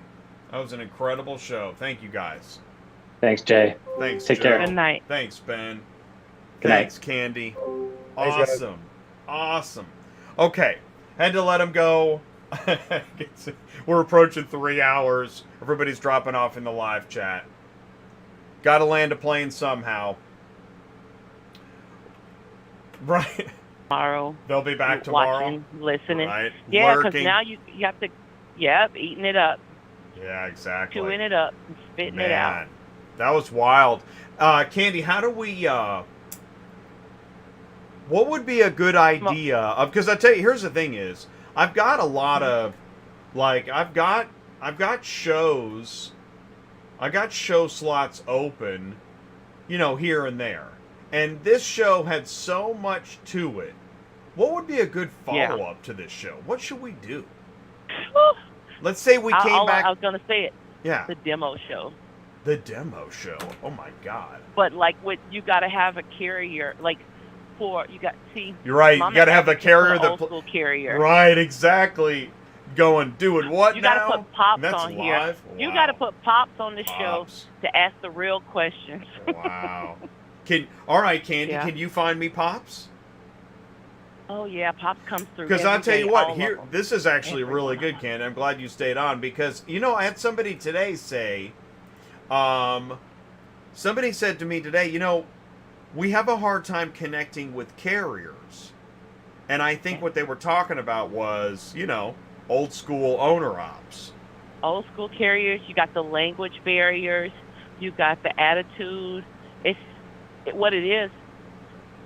Will have a problem moving from their position to accommodate or to communicate. Can you get me, all I need is 2. Can you get me 2 old school pops? Yeah, I can get you an old school pops and Fernando Espinosa, he speaks perfect English, right? Cubano, grew Okay. from one truck to I don't even know how many. He is, Great. man, I remember Okay. every conversation. Great. All right. So let's Yep. do this. Let's do Fernando and old school pops. I gotta pick that one. I got some charms. I want, what we're going to do, here's what we're going to do. We're going to do a show in September. This is how easy it is. It's not, some shows are totally booked. I can't take that slot. And other times I get a show postponed and I need, I need to put together a show. Active motion, yeah. So take advantage. You can take advantage of that if you contact me, autotransportintel@gmail.com. But Kandy, here's what we're gonna do. We're gonna do a September follow-up with Fernando and Old School Pops. Okay. We're gonna do a show in September, and what we're gonna do is we're gonna do a test. We're gonna do a live prep, not a live prep, but a Zoom meeting prep with Fernando and Old School Pops. Me and you.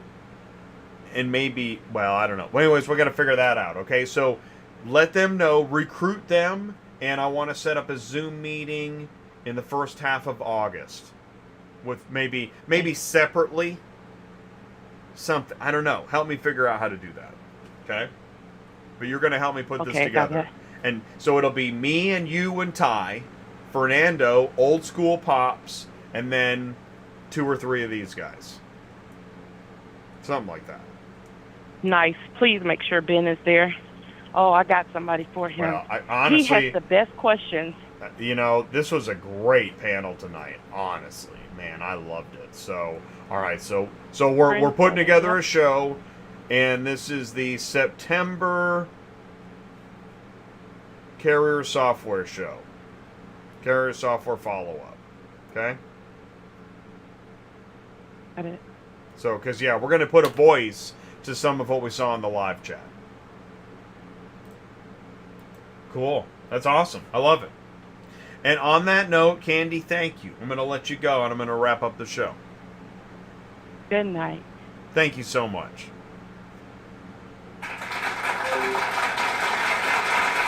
There we go. Actually, I really like to end shows with a live meeting. It's fun. And it's real. And, I mean, I don't know. I think that's how we all kind of operate, you know.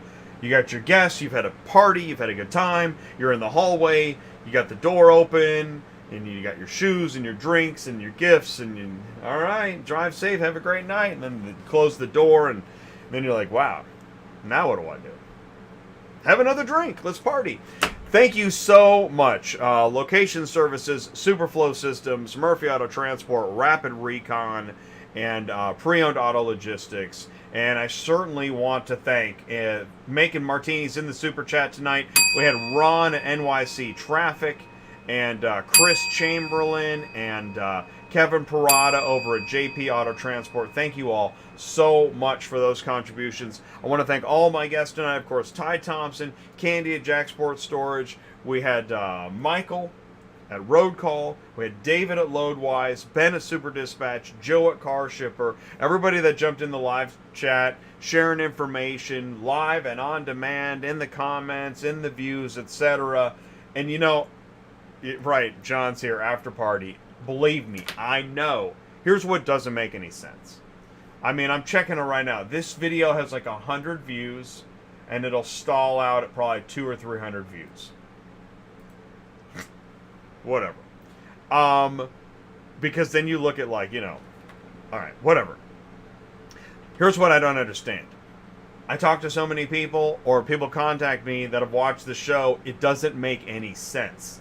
It's as if we've talked to every single person that saw the show. But I know there's other people that saw the show. I talked to somebody today that I've never talked to before that's watched the show for years. So I don't know. I don't understand how this works. I can't figure it out. But stay tuned to ATI, the Karshypr Business Channel.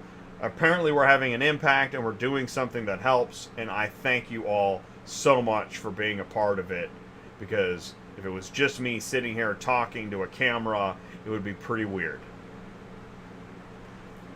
Stay safe, and we'll see you soon. Thanks, everybody.